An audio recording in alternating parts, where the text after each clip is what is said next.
et rääkida natukene Luikede järvest ja võib-olla ka võib-olla ainult audioüritus, vaid õnnestub ka mõni pilt näidata. Et Heili Einasto on siis Eesti tantsu-uurija, on teemas väga kodus, ta tõesti võiks ilmselt rääkida Luikede järvest, sisustada ilmselt terve tsükli ka nii Eesti Luikede järvedest kui ka taustast. Et täna siis loodan, et ta midagi siis filtreerib oma teadmistest. Mina olen Sven Karja, mina esindan Tartu Peavooluteatrit ja tantsuga väga palju ei ole tegelenud, et ma oma rolli võib-olla näeksin rohkem sellise moderaatorina, aga et võib-olla midagi ütlen ka sekka. Ja tahaks öelda ka seda, et ma saan aru, siin on vist mitte 100%, aga on ju siis Musta Kasti, eks ole, suvelavastuse Luikede järved, jah, eks ole, mitmuses trupp. Et ma julgeks öelda, et teil see sisuseletus või tutvustus on nii kavalalt ja salapäraselt sõnastatud, et ega mina vähemalt väga palju sealt välja ei loe, et mida te täpselt teete. Kas te tantsite seda Luikede järve või laulate või ma ei tea, mis te teete.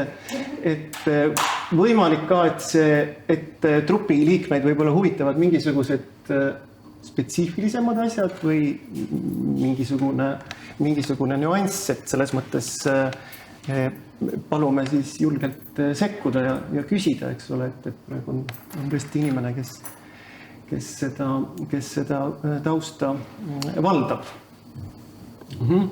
Et me natuke jõudsime siis rääkida Heiliga, et me räägiksime siis äkki niimoodi, et võib-olla esimese poole räägiks siis natukene selle teose taustast, sünniloost, mis on ju väga põnev, väga rikas ja seda ajaloo, neid kihte on tal ikkagi tohutult palju ja teises pooles siis räägiks natukene sellest, mis selle teosega siis Eesti teatris on toimunud ja on ära tehtud.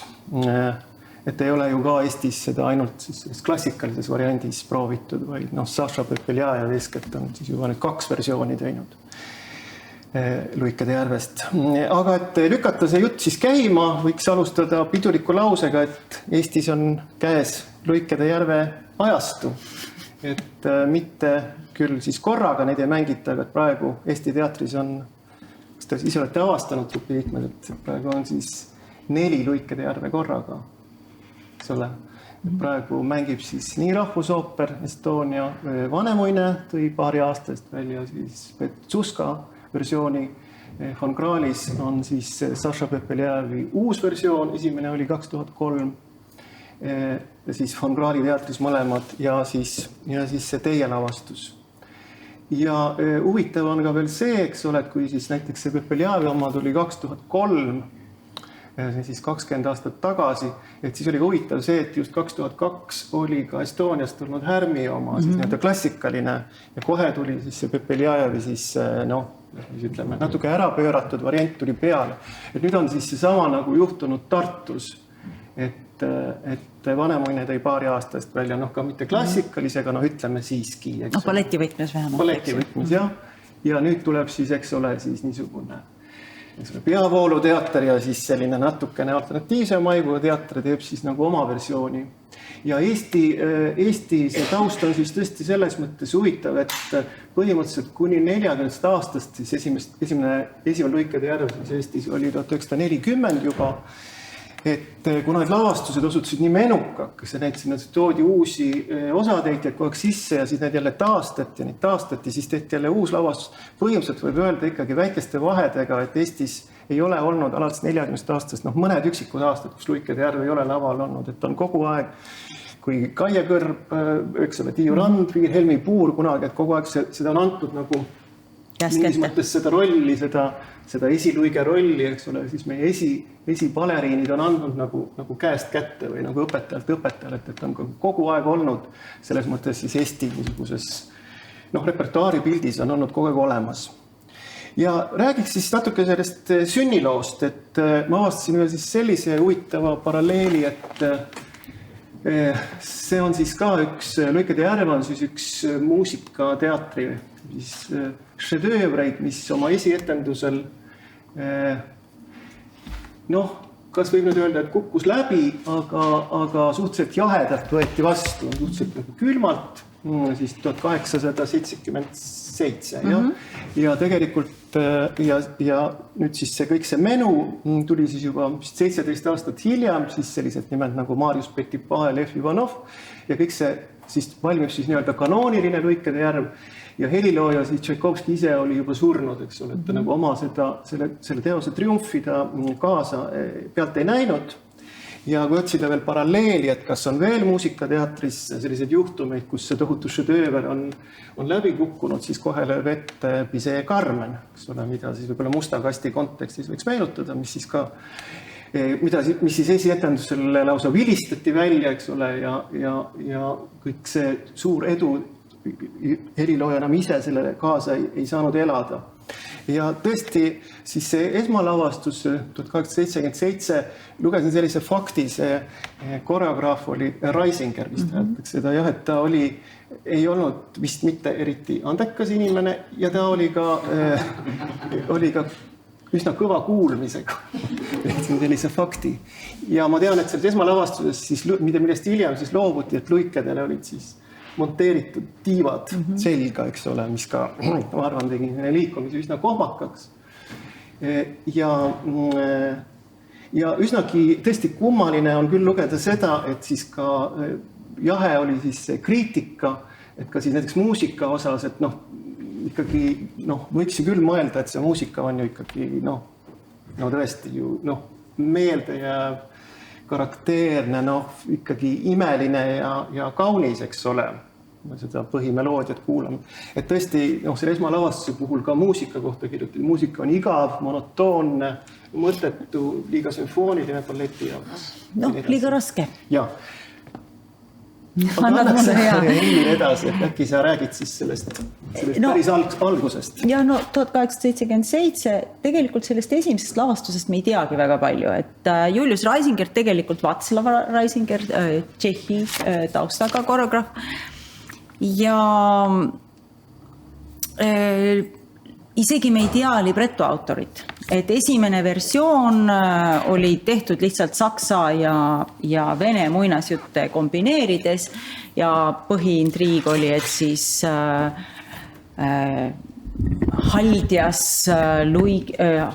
Haldjas moondatakse luigeks. Seda teeb siis kuri võlur, kes on kuidagi tema kasuema. Ja see oli nagu lugu, mis lõppes siis kurvalt. Ja kuidagi seda üritati mitu, seal oli veel pärast hiljem tegi teine koreograaf Moskvas Hansen ja veel üritati seda ikka seal uuesti lavastada, aga kuidagi need ei jäänud püsima. Ja siis, kuna Vsevolovski, kes oli siis 90-ndatel kõikide nende imperaatorlike teatrite intendant ja siis tema ülesanne oli siis ka nagu kureerida balletti ja ta oli suur balletifänn ja Tšaikovskil oli õnnestunud ballett Uinuv kaunitar ja siis Vsevolovski miks mitte ka Luikede järvu uuesti tuua, aga et see vajaks ümbertegemist Tšaikovski ja paluti Tšaikovski vennal Modestil siis see libretto nagu ümber vaadata ja see siis sai algmaterjali, seal tehti ringi, Haldjast sai tütarlaps, kes moondati luigeks. Pärast ma natuke, ma ei tea, äkki ikka natuke näitaks lihtsalt seda momente. Ja siis sellest kurjast võõrasemast sai kuri võlur ja ka lugu sai pigem nagu keskpunkt muutub nagu tegelikult printsilooks. Kuid jah, siis 1895, tegelikult 1994 võeti see töösse ja algul anti siis jällegi keiserlikes teatrites oli ka nii, et kõige tähtsam teater oli loomult Peterburis, Maria teater ja selle koreograaf oli kindlasti välismaalane. Esimene koreograaf. Juba sellest ajast peale, kui ballett üldse oli. Ja see oli Marius Petipa. Marius Petipa oli tollel haige ja siis ta andis oma teisele assistendile selle ülesande Lev Ivanov. Ja selles mõttes oli see õnnestunud valik, et just nimelt see Luige vaatused, 2. ja 4. on Lev Ivanovi loodud ja need on kõige vähem muutunud. Eriti 2. vaatus, mis tegelikult sisuliselt seda koreograafiat palju seal muudetud ei ole. Nii, muusikat tõsteti ringi, osa muusikat kirjutas juurde Ricardo Drigo, kes oli siis tolleaegne selline üks balleti üle loov helilooja. Ja lõpptulemusena siis Petipa oli siis 1. ja 3. vaatuse, oli ka 4. vaatuses, nagu tollal oli kombeks. Ja see ballett on siis praeguste kõikide nii-öelda versioonide, uusversioonide, nagu selline kanooniline aluspõhi. Nii, siin on, ma ei tea, kui palju seda nüüd näha on, aga lihtsalt, et siin on siis see pildikene siin ka nendest kostüümidest, et oleks natuke nagu näha. Ja siis esimene osatäitja Pirilo Lenjani. Kohe lükkan siit pildi edasi veel. Siis, ja siin on siis musta luige osatäitja, et seda luikese, kohe räägin lühidalt, kas kõik teavad seda süžeed? Ma lihtsalt küsin seda põhivärki, ma väga lühidalt võin muidugi kokku võtta. Et siis jällegi terve hulk niisugusi momente sellesse süžeesse sai pandud selle tõttu, et oli vaja näidata tantsijate kas tehnilisi oskusi või varjata nende võimalikke puudusi, et selle tõttu saavad kirjutatud erinevad rollid, ka hiljem muutuste käigus sõltub, et on vaja mingit tegelast sisse tuua või välja viia, et see ei ole sageli seotud niivõrd süžeelistel kaalutlustel kui sellega, et millised tantsijad teatris on või millised on mingisugused muud absoluutselt nagu otsevahetult balletivälised tegurid seal, siis ootused, ideoloogilised ootused ja nii edasi. Aga kui süžee, siis see uuendatud süžee siis on sellest, et algab printsi sünnipäevaga, prints Siegfried, mis siis viitab sellise saksa juurtele ja prints Siegfried saab täisealiseks, pidutseb seal ja siis tuleb sinna siis valitsev printsess, kes võib olla tema ema, aga võib olla ka tädi või vanaema. Meie teame lihtsalt valitsev printsess, kes tuletab talle meelde, et prints, nüüd sa oled täisealine, nüüd on sul aeg abielluda, sest selge, et sa pead tagama trooni järjepidevuse. Ja kingib talle ka siis ammu. Prints ei taha abiellumisest veel kuuldagi, tal on niisamagi tore olla. Ja siis jääb siis seal, saab õhtu, mõtisklev näeb Luige parv ja otsustab oma uut ambu siis proovida, läheb siis luikedele järgi. Varasemates versioonides läheb temaga kaasa muidugi ka kaaskond, tema sõber Benno, kes tänapäeval on sealt kadunud, aga esimeses variandis oli Benno väga oluline tegelane. Nimelt printsi osatäitja Pavel Kert oli juba niivõrd vana, et ta ei jõudnud enam partnerid hästi tõsta, siis selleks oli Benno. nii et Bennol oli väga oluline roll. Ja siis teine vaatus on siis järve ääres ja siis ühesõnaga ta hakkab siis luike tulistama, aga korraga selgub, et ei olnud mitte luik, vaid on tütarlaps, kes tal väidal vastu tuleb. Ja siis see on nõiutud printsess. Nüüd ma püüaks näidata seda pantomiimset dialoogi, et ma tean, et see on üsna ebamugav siit vaadata, aga ma ikkagi tahaks nagu seda näidata, ma tulen arvutiga ka lähemale. Kui ma siit saan.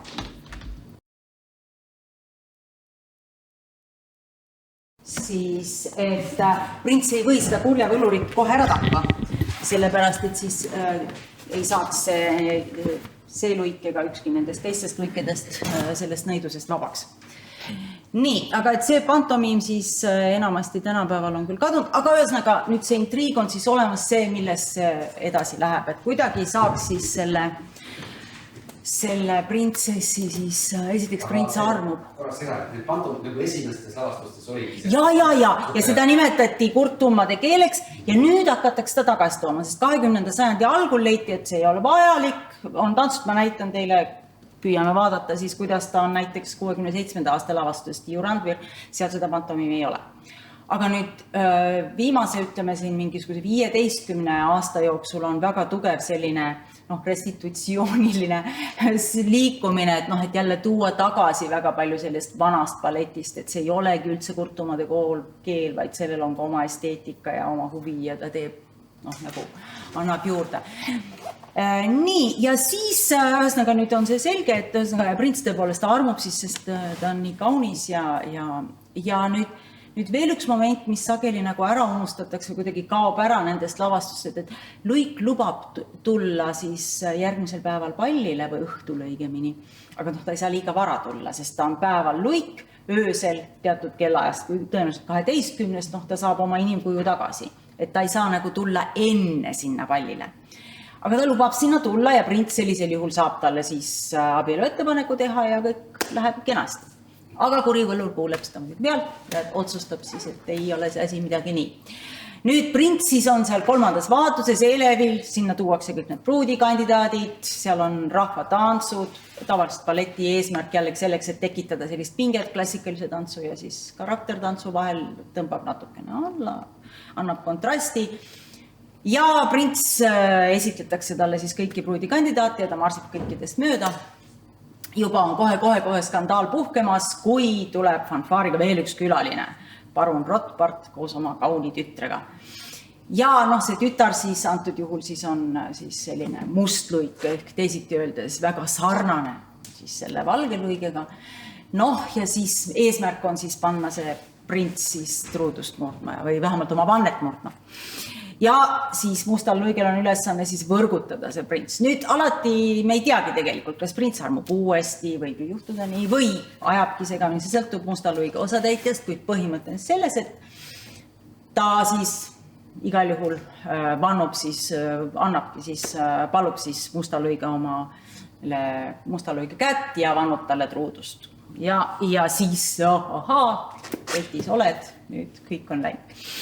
Ja siis prints tormab ka, kaob võlur koos oma tütrega ja siis prints tormab sinna järve äärde ja et siis andestust paluda ja et ajas kõik segamini ja tegelikult ta ikka on Odetile truu ja nüüd jällegi sõltub lavastusest, kuidas seda lõppu on korduvalt muudetud. Et ütleme, algses versioonis oli nii, et Rotpart siis uputab nii printsi kui printsessi, mõnes kohas printsess Odett otsustab ise, et ta ei taha luigeks jääda, pigem upub. Ja nüüd, kas nad siis tõusevad seal taevases riigis koos üles või mitte, jälle hästi erinevad lõpud on lõpp 67. aasta variandist, 63. aasta variandist, kus teised luiged tapavad printsi ära ja lükkavad ta järve, et nemad nagu karistuseks. On selline variant, kus prints ise ennast uputab, kuna luik juba ees läks ja on siis variante, kus Rotpart võidab. Aga on ka positiivseid variante, et siin tuli just seoses siis sellega, et Nõukogude võim ka soovis siis nagu niisugusi realistlikumaid või kuidagi positiivsema lõpuga, siis seal 45. aasta variandis tõmmati Rotpart sai surma siis kahevõitluses printsiga ja siis päike tõuseb ja luik muutub jälle tütarlapseks ja ka meie praeguses Estonia variandis Toomas Edurilt tütarlapseks muutub, et hea lõpp, et sellised erinevad, aga jah, et need kurioosumid seal on, et seda balletti on siis nüüd korduvalt ka ringi tehtud, et nagu ma ütlesin, see Petipa ja Ivanovi alus on enamasti sama ja klassikalised variandid siis ikkagi kõik tuginevad sellele, seal on mõned asjad nii ja mõned asjad naa. Mõningaid osasid on ringi tõstetud, aga põhimõtteliselt see struktuur on sama, süžee põhijoontes ka. On püütud realistlikumaks teha, on püütud siis nagu teha selliseid psühholoogilisi, psühhoanalüütilisi variante, et siis, Kranko jättis seal ootama näiteks Luige järgmist printsi, et ühesõnaga ka sellised variandid, selle tõttu ei tea ka, kui tavaliselt ei ole väga põhjalikud kavalehed, räägivadki sellises pisikese jupi ja kõik sellised põhjendused ja motivatsioonid on nagu ära jäänud. Mõnikord lisatakse proloog. Burmeister oli, ma ei või öelda, et esimene, aga üks neid ja Eestis oli see 53. aasta variandis, kus siis on näidatud seda, kuidas siis see kuri võlur muudab selle tütarlapse, kes seal lilli korjab, siis muudab ta Luigeks. Sama toimub Eduri variandis 2013. Ja siis näiteks Peter Wrightil oli selline proloog, kus nagu annab põhjenduse, prints on sageli nagu oma sünnipäeval niisugune melanhoolne, et miks ta siis peaks melanhoolne olema oma sünnipäeval, et selles proloogis näidatakse, kuidas vana kuningas on surnud ja et nagu maetakse ja leinarongkäik on. Et see nagu juhatab sisse, prints nagu tuleb ootamatult oma sellise vastutusrikka rolli, et ta on valitseja ja peab nüüd tegema mingid olulised otsused. Ja nagu ma ütlesin, et mingis mõttes on see nagu pigem printsi lugu, et prints on see, kes siis oma sünnipäeval siis see armumine, kas siis see truuduse murdmine või oma lubaduse murdmine ja siis lõpuks ikkagi siis endas mingi selgusele jõudmine. Tõusega see on nagu printsi arengulugu alates siis 95. aastast, kellele siis need erinevad mängupartnerid, olgu siis see kuri võlur või siis muidugi Luik nii oma madonnalikus kui ka siis saatanliku naise kujul, nagu siis annavad selle iseloomu mingisuguse proovi.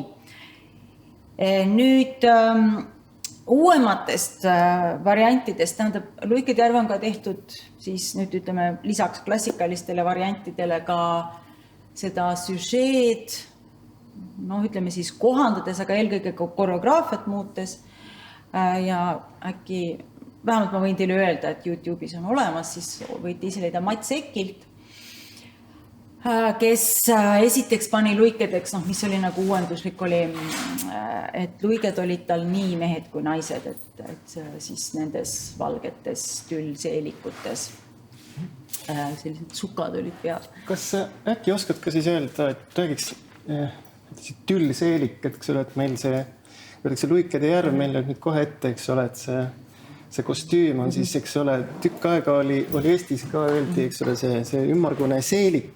Mina ütleks eesti keeles ta kohta ketasseelik. Rangasseelik. Ratasseelik, jah. Et minu meelest Eestis väga aastaid oli ta siis russitsismile, eks ole, patška. Ja nüüd on vist öeldakse Tülle. Ja. Et nüüd on võetud siis see prantsuse peale. Tegelikult jah, selle mõiste ise tõi Triinu Opkin sisse just selle tõttu, et see tutu eesti keeles tundub eriti tobe, eks, ja see tavaliselt pigem on see pikem baletiseelik. Aga kas need tutud tülled olid siis juba siis sellel Petit Pas variandis ole? Nad olid umbes põlveni, et see seeliku lühenemine saab alguse meil, ütleme, esimene lühendamine on 18. sajandil selleks, et saaks pahkluid näidata, et ikkagi see jalgade liikumine ja hüpped oleksid näha ja siis 19. sajandil tulevad need, kes on balleti Giselle näinud, on sellised valged tüllseelikud siis kuskil siia poolde säärde või vahest ka pikemad, aga see annab siis sellise õhulise mulje. Ja siis jällegi, et kuna naistantsu tehnika väga palju arenes 19. sajandil just varvaskinga kasutusele võtuga, et kui need tugevdatud varbaga kingad tulid, milles tegelikult, kui nad on sellised originaalsed, tugevad, siis seal minu arvates seisab ka elevant varba peal. Aga selleks, et hästi tantsida, muidugi see nõuab eraldi tööd.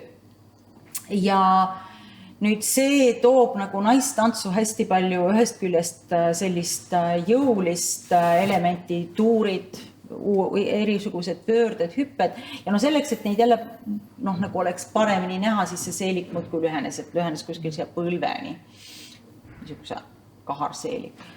Aga siis jällegi edaspidi veel enam lühenes ja siis vahepeal olid nad üsna niisugused, ainult niisugune väikene kahekordne umbes tüllikene seal tärgeldatult ja niisugune võru ümber piha. Et jah, sellest ja kui näiteks võtta, et siis 1895. aasta variandis muud õukondlased olid ju enamasti ikkagi pikemates seelikutes. Et siis see luige kostüüm ei mõjunud nii kummaliselt. Aga et kui nagu praegustes variantides vaadata, et et teised on nagu siis pikkades ja siis tuleb korraga selline sekspomm sisse, see must luik, selline lühikeses miniseelikus, eks ju. Et tema rolliga sobib, aga... Ma siia vahele lihtsalt torkan, et nüüd siis Vanemuise versioon, siis Zuzka oma, et seal neid tüllesid ei ole, eks ole, on vist teistsugused, et see siis ka vähemalt ühel juhtus ka on selline lugu, et siis saadeti ka teatrisse, tuli selline kaebekiri või pahane vaataja, ütles, kas te ei tea, kuidas Luikede järve kostüümid peavad välja nägema. Et palun kohe ringi teha ja et oli nagu väga selge ootus Luikede järve, siis peab olema see tülle. Aga mina räägiks siis siia vahele ka väikese tausta siis natukene paar sõna ka Tšaikovskist. Et ta on siis selles mõttes huvitav persoon, et ta võiks ju nagu sobida, eks ole, Vene niisuguse ideoloogiaga, ta nagu väga hästi, ta võiks olla geenius, kuna ta on üle maailma tuntud, üks mängitumaid, eks ole, Luikede järv on ikkagi kõige mängitumaid ballette, eks ole, ta võiks olla nagu geenius, aga et tal on olnud siis muidugi siis Nõukogude ajal ja tegelikult ka praegu on olnud siis päris palju probleeme tema niisuguse sulatamisega või nagu ta nagu ei sobitu päriselt siis sellist niisugust paraadportreed või et niisugune rahvuslik geenius, eks ole, et eks ole, ta sobib, eks ole, keda Vene kultuur saab veel, eks ole, geeniuseks tõsta, eks ole, Puškinit, eks ole, Puškini puhul, me näeme kohe esimene pilt ütleb, et ta ei ole puhas, eks ole, seal on mingisugune võõras veri sees, eks ole, et Tšaikovskil on nagu sellega kõik korras, ta on tõesti puhas, Vene päritolu. Aga siis tema elulugudes, eks ole, on siis tuleb nagu tohutult läbi see, et esiteks tema siis psühholoogilised omadused, et ta oli siis tänapäeval vist ilmselt me ikkagi ütleks, tal oli siis kindlasti väga palju, ta oli erakordselt depressiivne inimene, ta oli tohutult labiilne, on siis tulnud välja kirjadest, enamasti siis vennale Modestile, mida siis muidugi jällegi Nõukogude aegsetes elulugudes me ei leia, eks ole, ta on olnud enesetapu äärel, ta on teinud enesetapu katseid, tal on olnud perioode, kus ta on tahtnud hävitada oma teoseid, ka on hävitanud neid. Ja muidugi siis veel keerulisem on siis puhtalt siis eraeluline või siis selline intiimeluline plaan, et tegelikult ka Nõukogude ajal oli ikkagi selle teada, et tegemist oli siis homoseksuaalse orientatsiooniga inimesega ja see on ka tänases Venemaal on see muidugi absoluutne nulltolerants, et selline rahvuslik niisugune esindusfiguur kindlasti ei saa olla selliste omadustega. Ja nüüd on siis Tšaikovski niisugune ka see eraeluline pool, muidugi kui see, eks ole, 90-ndatel, kui kõik siis nagu avanesid igasugused arhiivid, tsensuurid, need ilmus ka mitu raamatut, kus siis tema seda eraelu tohutult agaralt siis nagu läbi hekseldati. Aga nüüd siis paar aastat tagasi see teema nagu Vene ühiskonnas kerkis esile, kuna siis selline dissidentlik filmi- ja teatrilavastaja Kirill Serebrennikov tegi filmi Tšaikovski naine, mis ka Eestis mõned korrad näidati, mina vaatasin selle nüüd üle, mis tekitas siis ikkagi tohutut furoori, režissööri süüdistati absoluutselt oma rahvuse reetmises, mida ta oli juba ennegi teinud, Serebrennikov. Seal on siis arutelu all on siis, eks ole, Tšaikovski siis abiellub ja see film räägibki siis sellest naisterahvast, tema nimi oli Antonina Miljutina, tema siis tohutust traagikast tähendab, ta tõesti ei saa nagu aru, mis toimub, miks tema mees ei soovi intiimset lähedust temaga, eks ole, ta jõuab nagu tema tohutu tragöödia, ta nagu visatakse kõrvale. Minu meelest on see tegelikult hea film, sest minu meelest ta nagu ikkagi see Antoninas justkui ta nagu kuna see ümbritsev seltskond, siis eks ole, Tšaikovski oli siis ikkagi puhtalt selline Euroopa Euroopa taustaga inimene, kellega ta suhtles, et see Antonina minu meelest seal esindab nagu sellist venelast, kes ei saa aru, mis toimub, miks Euroopa teda ei aktsepteeri, miks ta ei sobitu, miks ta ei ole parketikõlbulik, milles on ometigi asi või mida ta valesti on teinud. Et nüüd siis jälle see Tšaikovski niisugune see eraeluline taust nagu võeti ka väga palju jutuks ja muidugi olid inimesed siis Serebrenikov loomulikult peale sõja puhkemist loomulikult kohe ka lahkus Venemaalt, aga ikkagi ilmusid vastukajad, et ta on reetnud Venemaa, ta ei kõlba absoluutselt, ta on täielik jama, ta on välja mõelnud, et hävitada meie geenius. Ja mul on tunne, et selles filmis ta on nagu nimelt isegi kuidagi nagu, et seda Vene ühiskonda kuidagi ärritada, et ka näiteks siis Tšaikovskit selline fakt, et siis Tšaikovskit mängima võttis ta mitte venelase, vaid võttis ameeriklase, kes küll räägib üsna vabalt vene keelt, venestunud näitleja Odin Byron, kes on ka üks väga väheseid näitleid Venemaal, kes on avalikult homoseksuaalne. Ja tegelikult ka siis nendest kirjadest tuleb välja, et me räägi siin ka tegelikult homoseksuaalsusest, vaid tegelikult me räägime ikkagi Tšaikovski puhul, me räägime tegelikult pedofiiliast. Kole, kui seda on välja öelda, aga tegelikult on siis jookseb läbi, et ta on siis mingisuguseid alaealisi noormehi, keda ta on siis võtnud oma reisidele kaasa ja teinud neile kingitusi ja võib arvata, et mitte ainult ilusate silmade eest, eks ole. Et selles mõttes ta nagu justkui nagu on soov, ta võiks olla nagu vene kultuuris see märk sellest geeniusest, sellest nii-öelda esindusfiguurist, aga midagi nagu ei klapi siin nagu absoluutselt. Ja tegelikult ka siis, kui natuke siis näiteks Venemaal vaadata seda Luikede järve nagu arengulugu edasi, siis tundub ka, et temaga on olnud väga palju probleeme. Ma mõtlen ka siis nii-öelda ideoloogilises plaanis, et kui tuli siis, eks ole, Nõukogude aeg, eks ole, me teame siis seal 20-ndad, 30-ndad veel, eks ole, tundus ju, et eks ole, algab siis nagu proletaarne kultuur, eks ole, et 20-ndate veel kõik nagu mahub sinna ka kõik need veidrused ja kogu siis nii-öelda alternatiivsus ja avangard, eks ole, on veel, tundub, et see proletaarne kultuur on midagi täiesti uut, eks ole, me hakkame nagu otsast peale kõik Malevitši mustad ruudud, avangard kunstis, Majakovski, Harms oma absurdiga, kõik nagu kuidagi sobiks sinna sellesse proletaarse kultuuri mudelisse. Aga muidugi hakatakse üsna ruttu aru saama, et see kunst nõuab teatavat ettevalmistust, teatavat niisugust kunstikeele tajumist, mida sellel proletariaadil ikkagi ei ole. Nad ei oska selle musta ruuduga suhestuda, eks ole.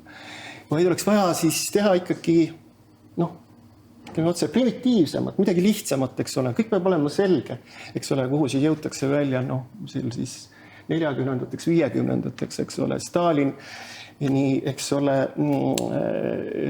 kes hakkab siis ju ka loomulikult ka kultuurielu määrama, et temast on siis väga palju anekdoote ju, mis on meie päevini jõudnud, et ta näiteks on öelnud ka pärast Romeo ja Julia vaatamist, et selle võiks nüüd küll ringi teha, et nõukogude inimene peaks heas lõbusas tujus lahkuma teatrist, et palun nüüd see tragöödia, lõpeb olema õnnelik, eks ole. Et siit on nüüd ka ilmselt see puudutab ka Luikede järve, et see kõik peaks muutuma nagu realistlikumaks, eks ole. Et mis ju veel Tšaikovski puhul oli probleemiks, et ta oli selline, ta oli väga palju sellist müstikat, eks ole, väga palju sellist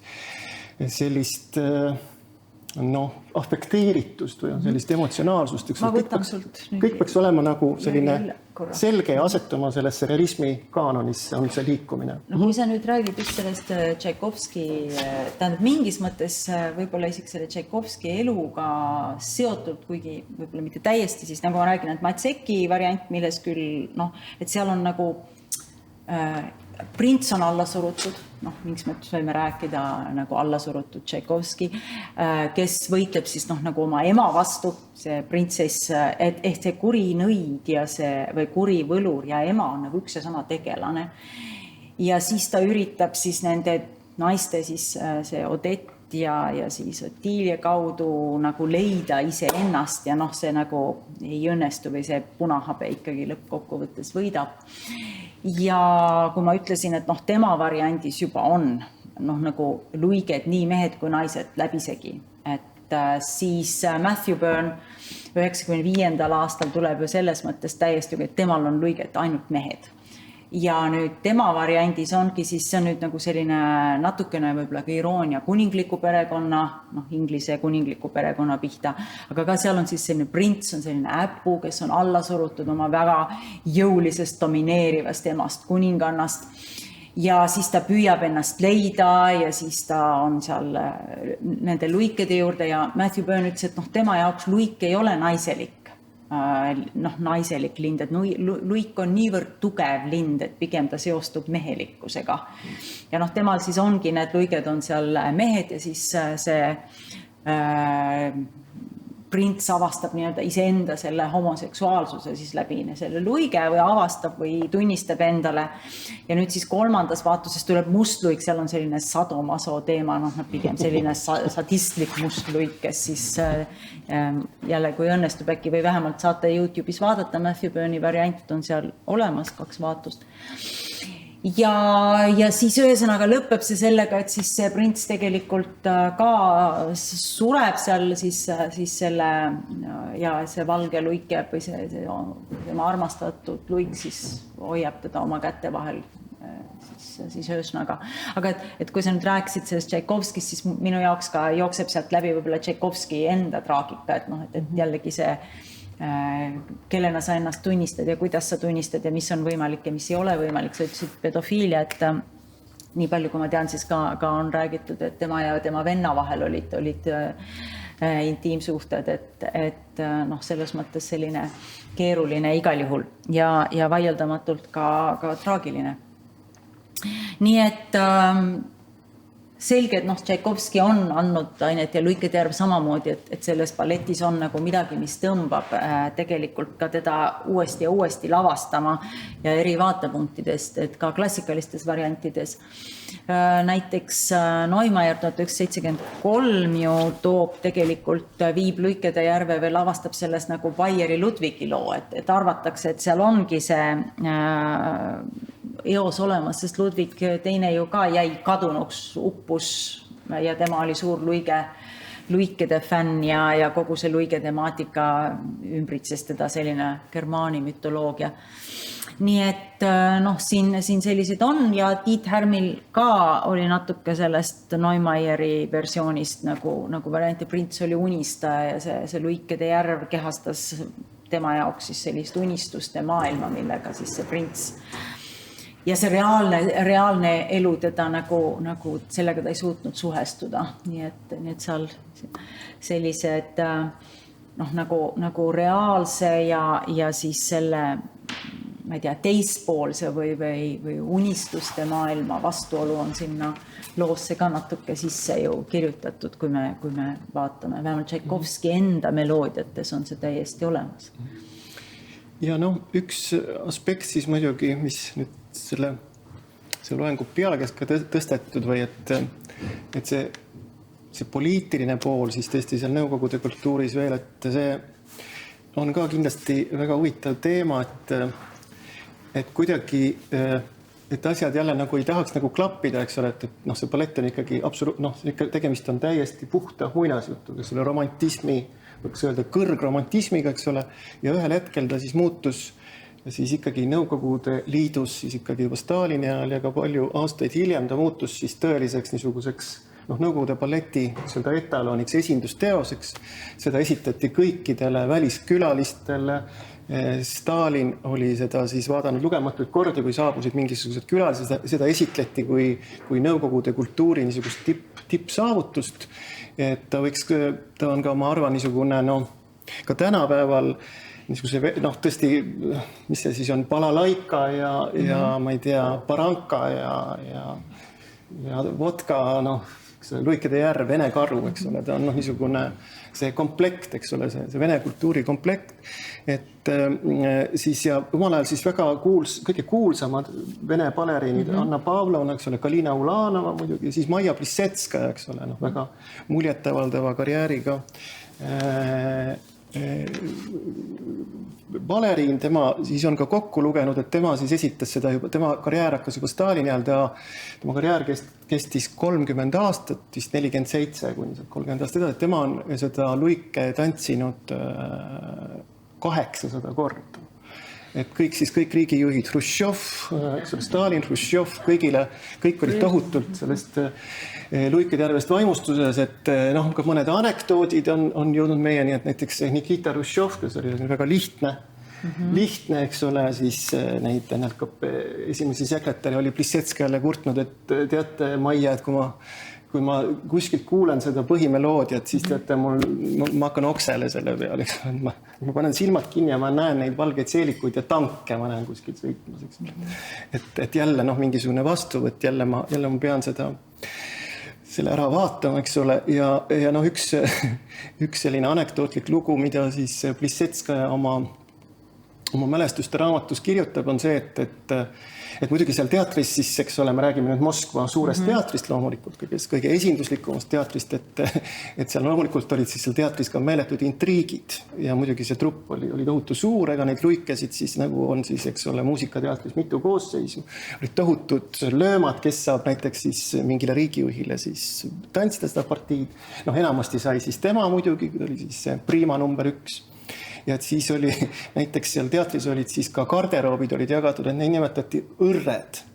Et siis need kõige tagumine rida, eks ole, need pidid siis olema kuskil riietuma kuskil pööningul, kus tuul ja vihm oli, eks ole, ja siis need esimesed said siis, olid siis oma lava kõrval mingisugustes privaatgarderoobides, ja kogu aeg võis siis sealt õrrelt ka kukkuda, et keegi näiteks kukkus sealt 6. õrrelt või tõsteti äkki esimesele kohale ja tähtis ei olnud ju ka see, et mis oli tema professionaalne tase, vaid see, kuidas ta, kas tegemist oli parteilasega, kas ta oskas mõnel koosolekul rääkida või kirjutas kaebekirju peale.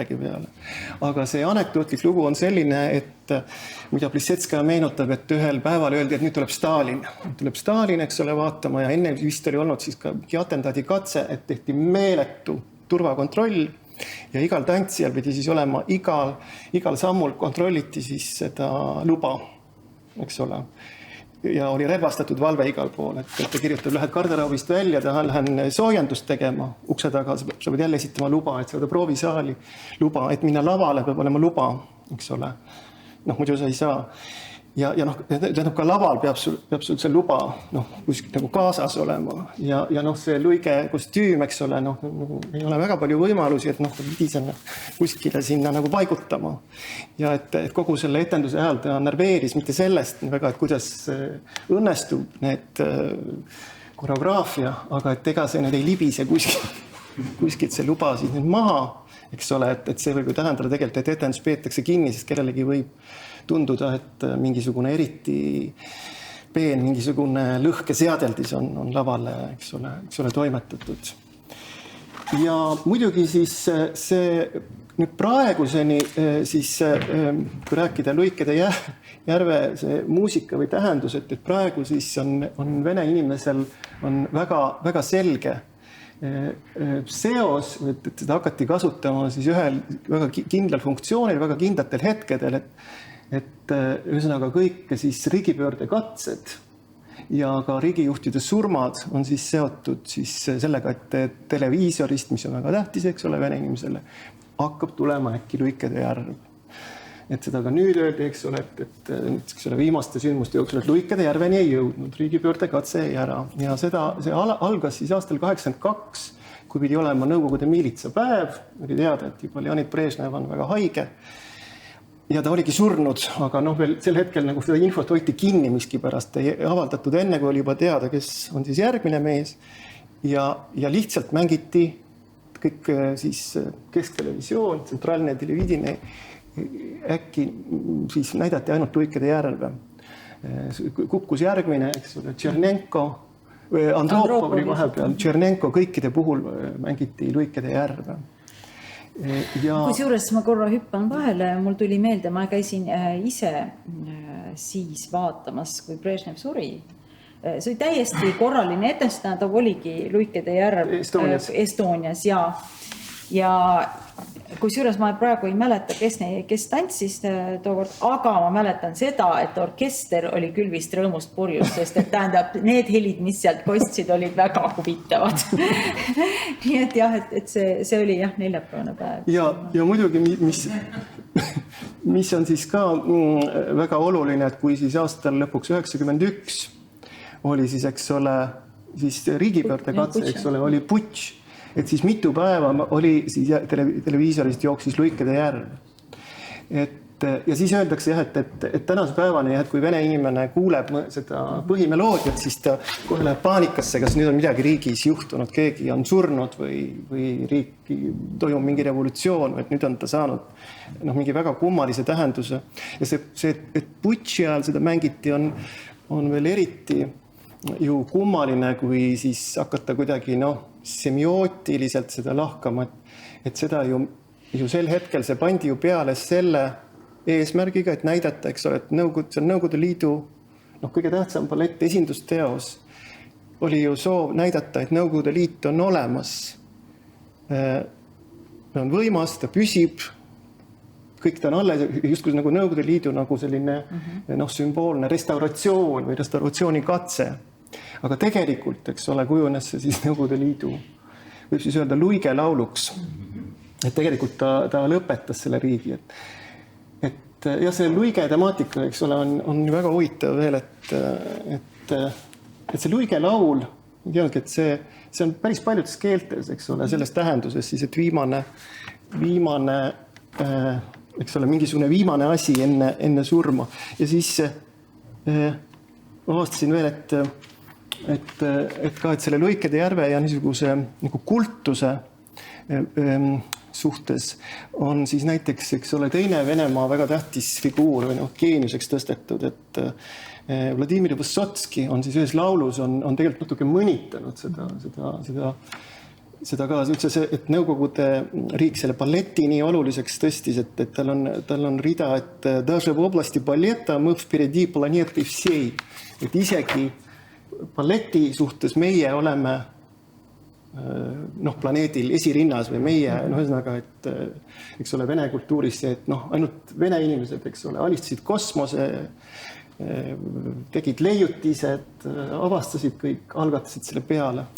Aga kust siis veel, võib-olla ma mõtlesin ise, et pakun selle hüpoteesi välja, et kuidas ta siis ikkagi nagu sobis, eks ole, justkui nagu apoliitiline, et kuidas ta siis nagu sobis sellesse skeemi, eks ole, et ilmselt ikkagi üks asi oli ikkagi see, et seda tõesti rahvas ikkagi nagu vaatas või ütleme, see lai publik sai sellega kontakti, eks ole, sellega sai nagu rahvaga suhelda, eks ole, et ta ei olnud mingisugune tohutult kuskil keeruline ja kõrge teos, et ta inimestest liigutas, inimesed läksid sellega kaasa.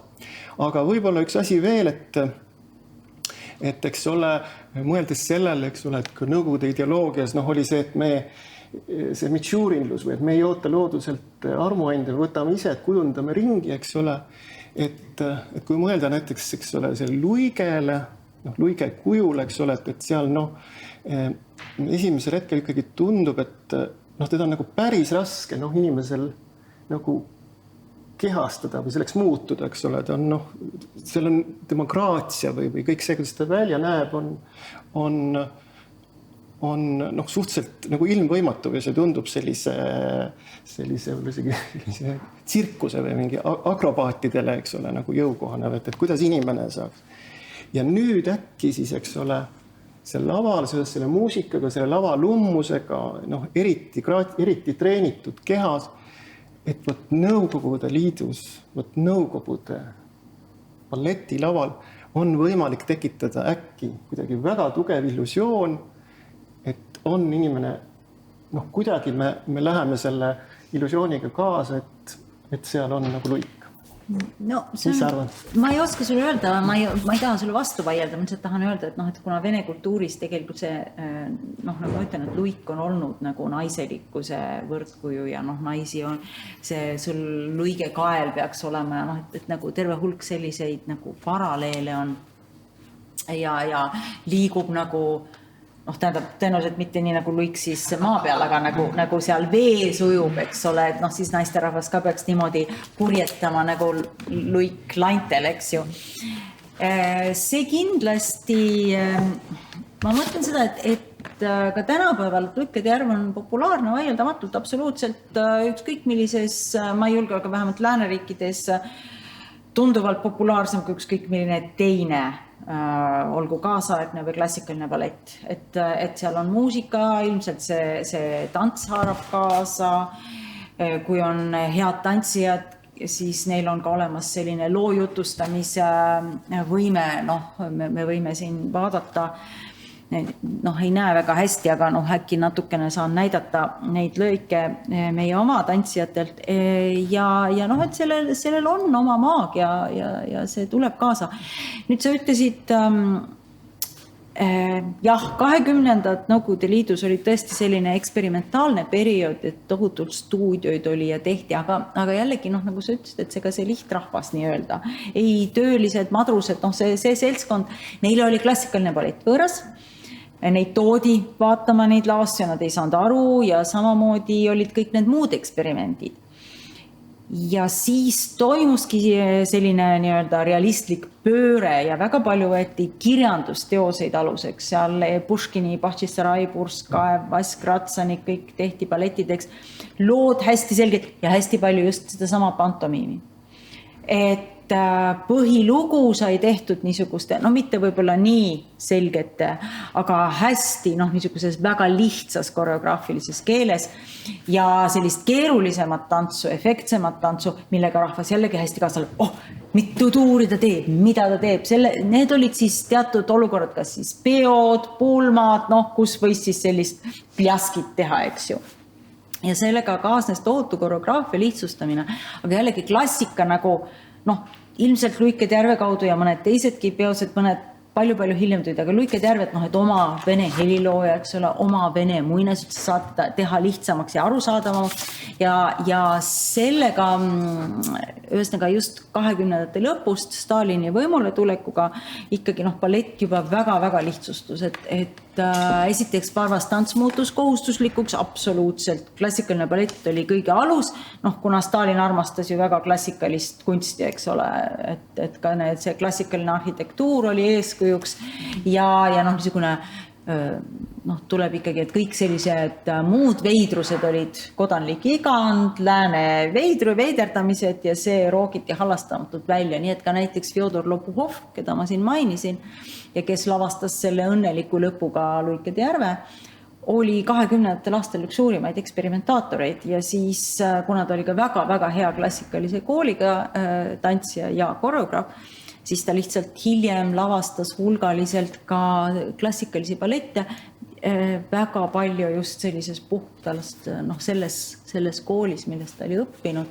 Et ta isegi ise oma mälestustes kirjutab, et väga palju asju, mis ta sinna taastas või selles stiilis, Petipa stiilis ja tänu sellele mitmed klassikalised balletid ka säilisid, et ta tõi tõesti sellise, lavastas neid selles klassikalises stiilis, aga jah, et see kuidagi läks rohkem meeldis, see oli arusaadavam, selgem, mis siis, et Parvas tants hakata hindama ja kuidas oskab, vaatasid teda kui tehnilist, kui sportlikku elementi, et see nagu tuli sellega sisse.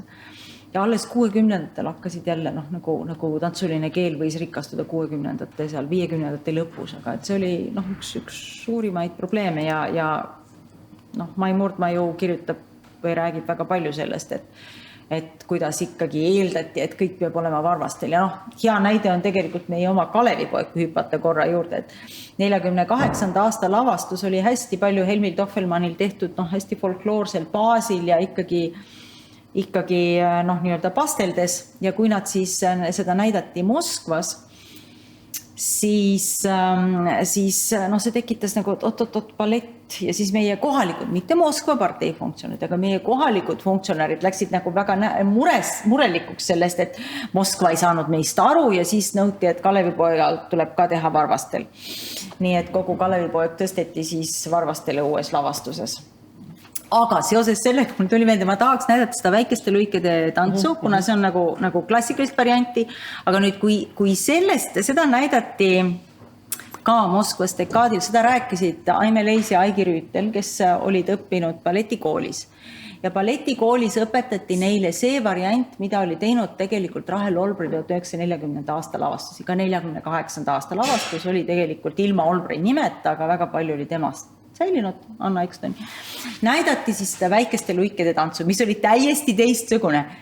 Ja siis oli kogu see Vene seltskond oli täiesti šokis, mis asja, mida nad meie väikeste luikede tantsuga on teinud. Aga tänapäeval siis väikeste luikede tants on üks selliseid väga suuri paroodiaid. Algselt eesmärgiks 4 väiksema kasvulist tantsijannat tantsivad koos, on üsna raske 2 minutit, aga tõeline võhmakas, nad ütlevad. Ja just see, et kõik peab olema koos, 4-kesi, ühesugune. Nii palju, kui te siis sealt näete. Küsida, lihtsalt enne kui paar momenti, et kas põhimõtteliselt oleks võinud, või kas see on palju võimalik, et sellest võitud järjest tekib selline esindusteos? Et võib-olla ei olnud mingit alternatiivi või kas oleks olnud midagi muud. Ja miks me seda küsime, seal on nagu mingi, et Sven hästi huvitavalt rääkis, mina olen aru saanud, et seal on veel üks mõõde kogu selle poliitilise seosega oli ka see, et teatavasti balletil ja baleriinidel oli nomenklatuuriga selline kummaline suhe, et ikkagi sealt väga palju neid kõrgema juhtkonna arvutisi tekkis ka ja selle pilguga seal ka käidi vaatamisi. See ballett ja prostitutsioon, kui kasutada seda sõna, siis see on niivõrd vana teema, see on nagu algusest peale. Tähendab, üldse teatrid ja näitlejad olid selline klass, kes lisaks sellele, et nad olid laval, sageli ka lava taga võõrustasid neid patroone intiimsemalt või vähem intiimselt sõltuvalt artistist endast. Ja see tantsijannade harjutusruum enne lavale soojendusruumi, enne lavale minekut see soojendusruum, näiteks Pariisi ooperis oli kuni 30-ndateni oli tegelikult see, kus rikkad patroonid käisid omale siis kallimaid välja valimas. Et see ei ole nagu midagi nii tavatud. Keiserlikkus ka. Ma ei saa öelda, et oleks tingimata, et see oli nagu kohustus, tantsijannal oli kohustus usutuda intiimteenis. Ei, see ei olnud kohustuslik. Aga Matilda Kšesinskaja nime vist on ka kuuldud seoses selle kuulsa filmiga Matilda, mis ära keelati, sest seal näitas siis troonipärija Nikolai, hilisem Nikolai teine, intiimsuhet Matildaga ja Matildal hiljem ju abiellus suurbürstis, millisega nüüd. Ühesõnaga, tal oli 2 suurbürsti, olid üheaegselt tema armuksed ja ta ütleski, et ta ei teadnud, kumma laps tal tegelikult on. Nii et, ja kumbki ei teinud sellest ilmselt numbrit ja ühega neist siis ta abiellus, ma mäletaks, oli Andrei vist ja kellega ta siis ka põgenes. Et jällegi, et sellised valitsejate ja tantsijannade vahelised suhted ei olnud midagi haruldast, et selles mõttes ka nõukogude nomenklatuur nagu käitus nagu lihtsalt endine tsaari perekond, eks ju. Aga jällegi, et see surve ei olnud nii tugev, et nüüd üldse ei oleks olnud nagu võimalik muud moodi olla, et Pulanova kohta selliseid jutte ei räägita. Aga ma mõtlen lihtsalt selles, et lõikide, ja küll, et see lugu on ümber prinsi, aga oma olemuselt on see daamide väljanäitus. Ja. Lõik see selikuga seal ja et võib mõelda igast muid, aga võib ka mõelda niimoodi, et mõnes mõttes käib seal selline, et seal on formaliseeritud, eks ju, ihade mingisugune primeerimine ja selle petmise mitte õigustamine, aga see ju seal toimub. Mees 2 naised. Just ja jällegi, et meil nagu on need erinevad naise tüübid seal, et ka see. Aga jällegi see, et nüüd Venemaal vähem ja Taanis vähem, lihtsalt selle tõttu, et kuna nad olid keiserliku protektsiooni all, siis või kuninga, siis selles siiski niisugune, kuidas ma ütleksin, nad olid riigiteenistujad. Nad ei olnud mingi alamklass. Tantsijad vastasid samamoodi, hierarhia oli väga range. Rühmatantsija, kolmas solist, teine solist, esimene solist, korüfeeg oli seal all enne solisti. Baleriin, prima baleriin assoluta. See oli hierarhia. Lõpetasid kooli, 20 aastat teenistust, läksid pensionile. Selles mõttes see oli Vene keiserlikus riiks ja selle võttis pärast Nõukogude süsteem üle, selle sama süsteemi. Pariisis ei olnud mitte midagi sellist. Enamik tantsijannasid oligi selle peal väljas, et leida endale rikas patroon. Ja enamik oli neist selle tõttu ka tavaliselt vaesemast kihist ja seal oli täiesti mehi peaaegu laval ei näinudki, üksikud ja tantsisid siis meeste rolle see antravesti ehk naised siis meeste rõivastes, kus juures eesmärk ei olnud näidata neid kui mehi, vaid ikkagi ümber riietatud mehi, et sa saaksid nende säärejooksu ja nende pihta veel parem korsetis ja ikka kõike veel paremini näha. Nii et see oli nagu väga selgelt. Venemaal meestants säilis, et selles mõttes seda antravestiid ei olnud. Et siin nagu erinevad sellised.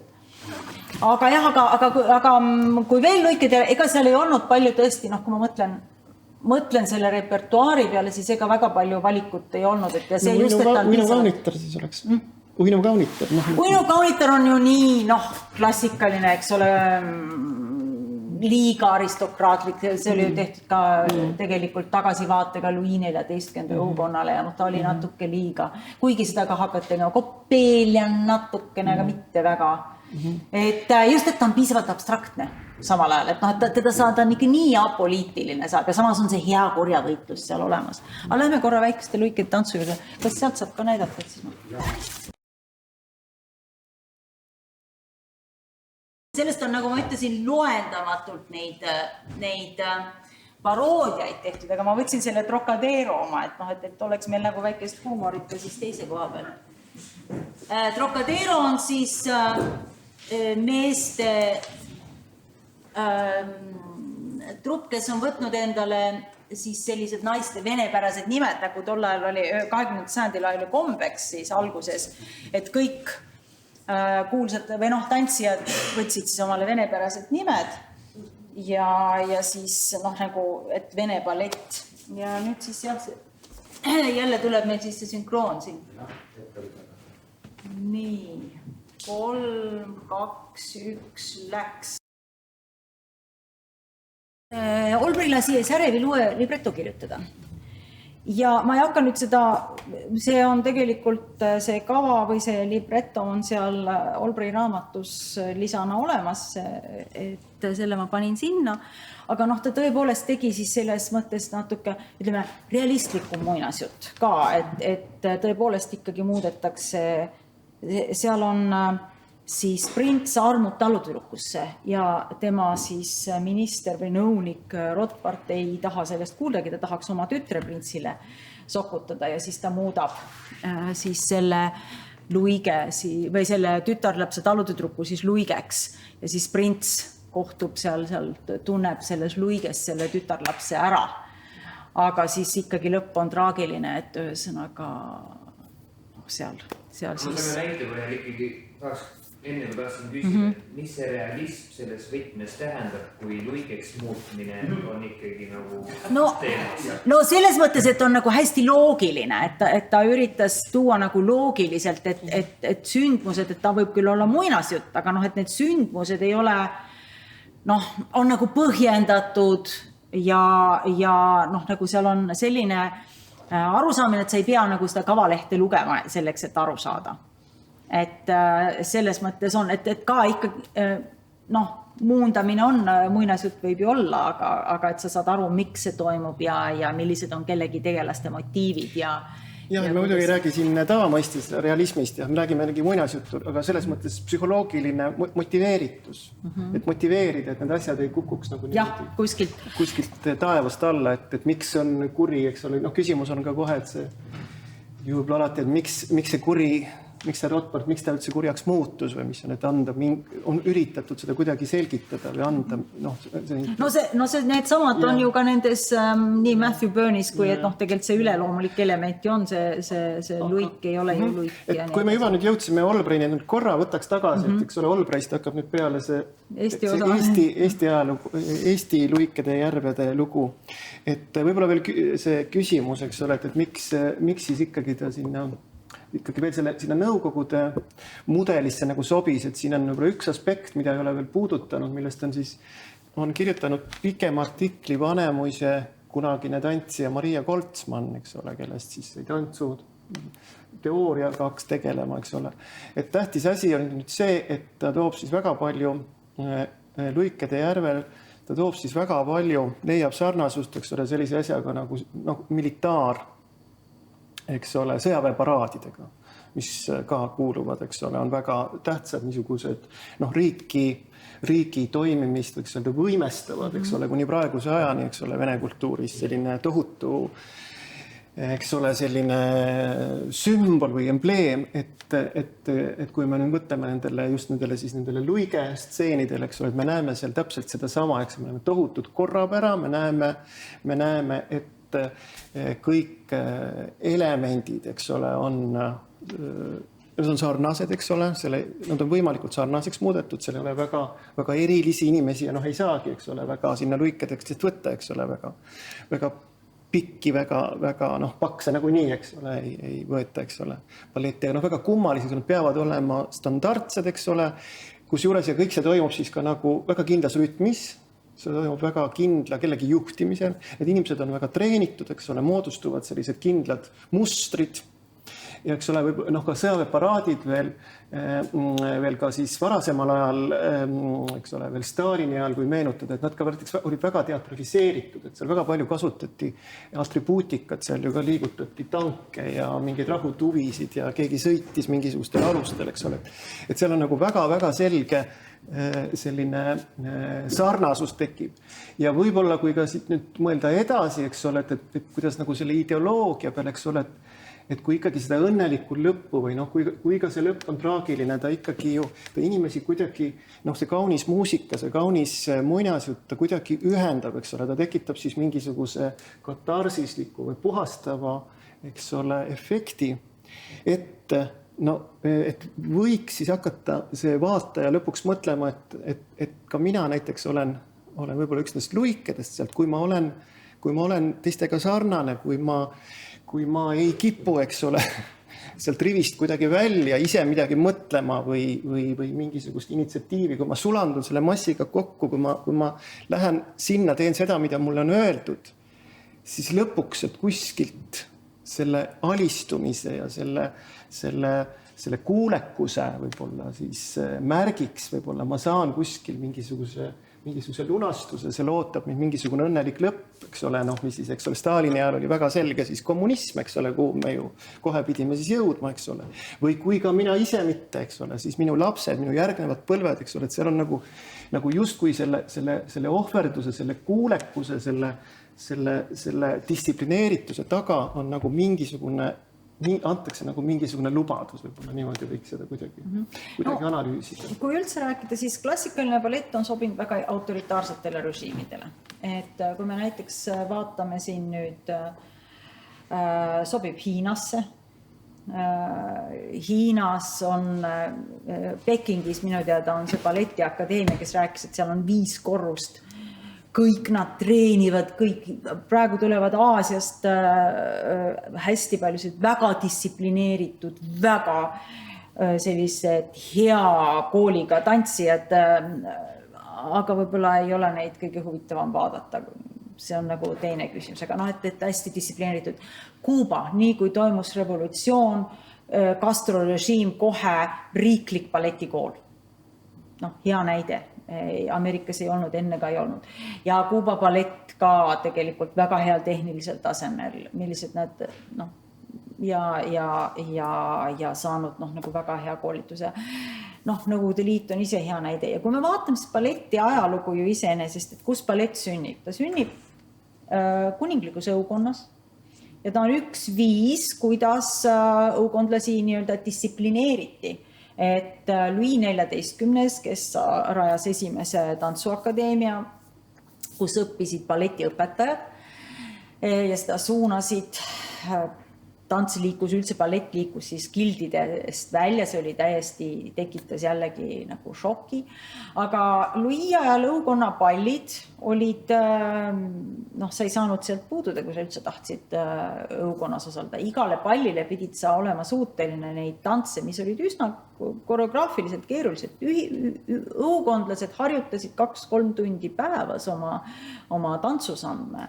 Igal pallil pidid sa esinema siis oma antreega, oma väikse tantsuga. Kui sa tegid vea, siis see tähendas seda, et sa olid õukonnast pagendatud ja alustasid sealt viimasest reast või viimasest kohast.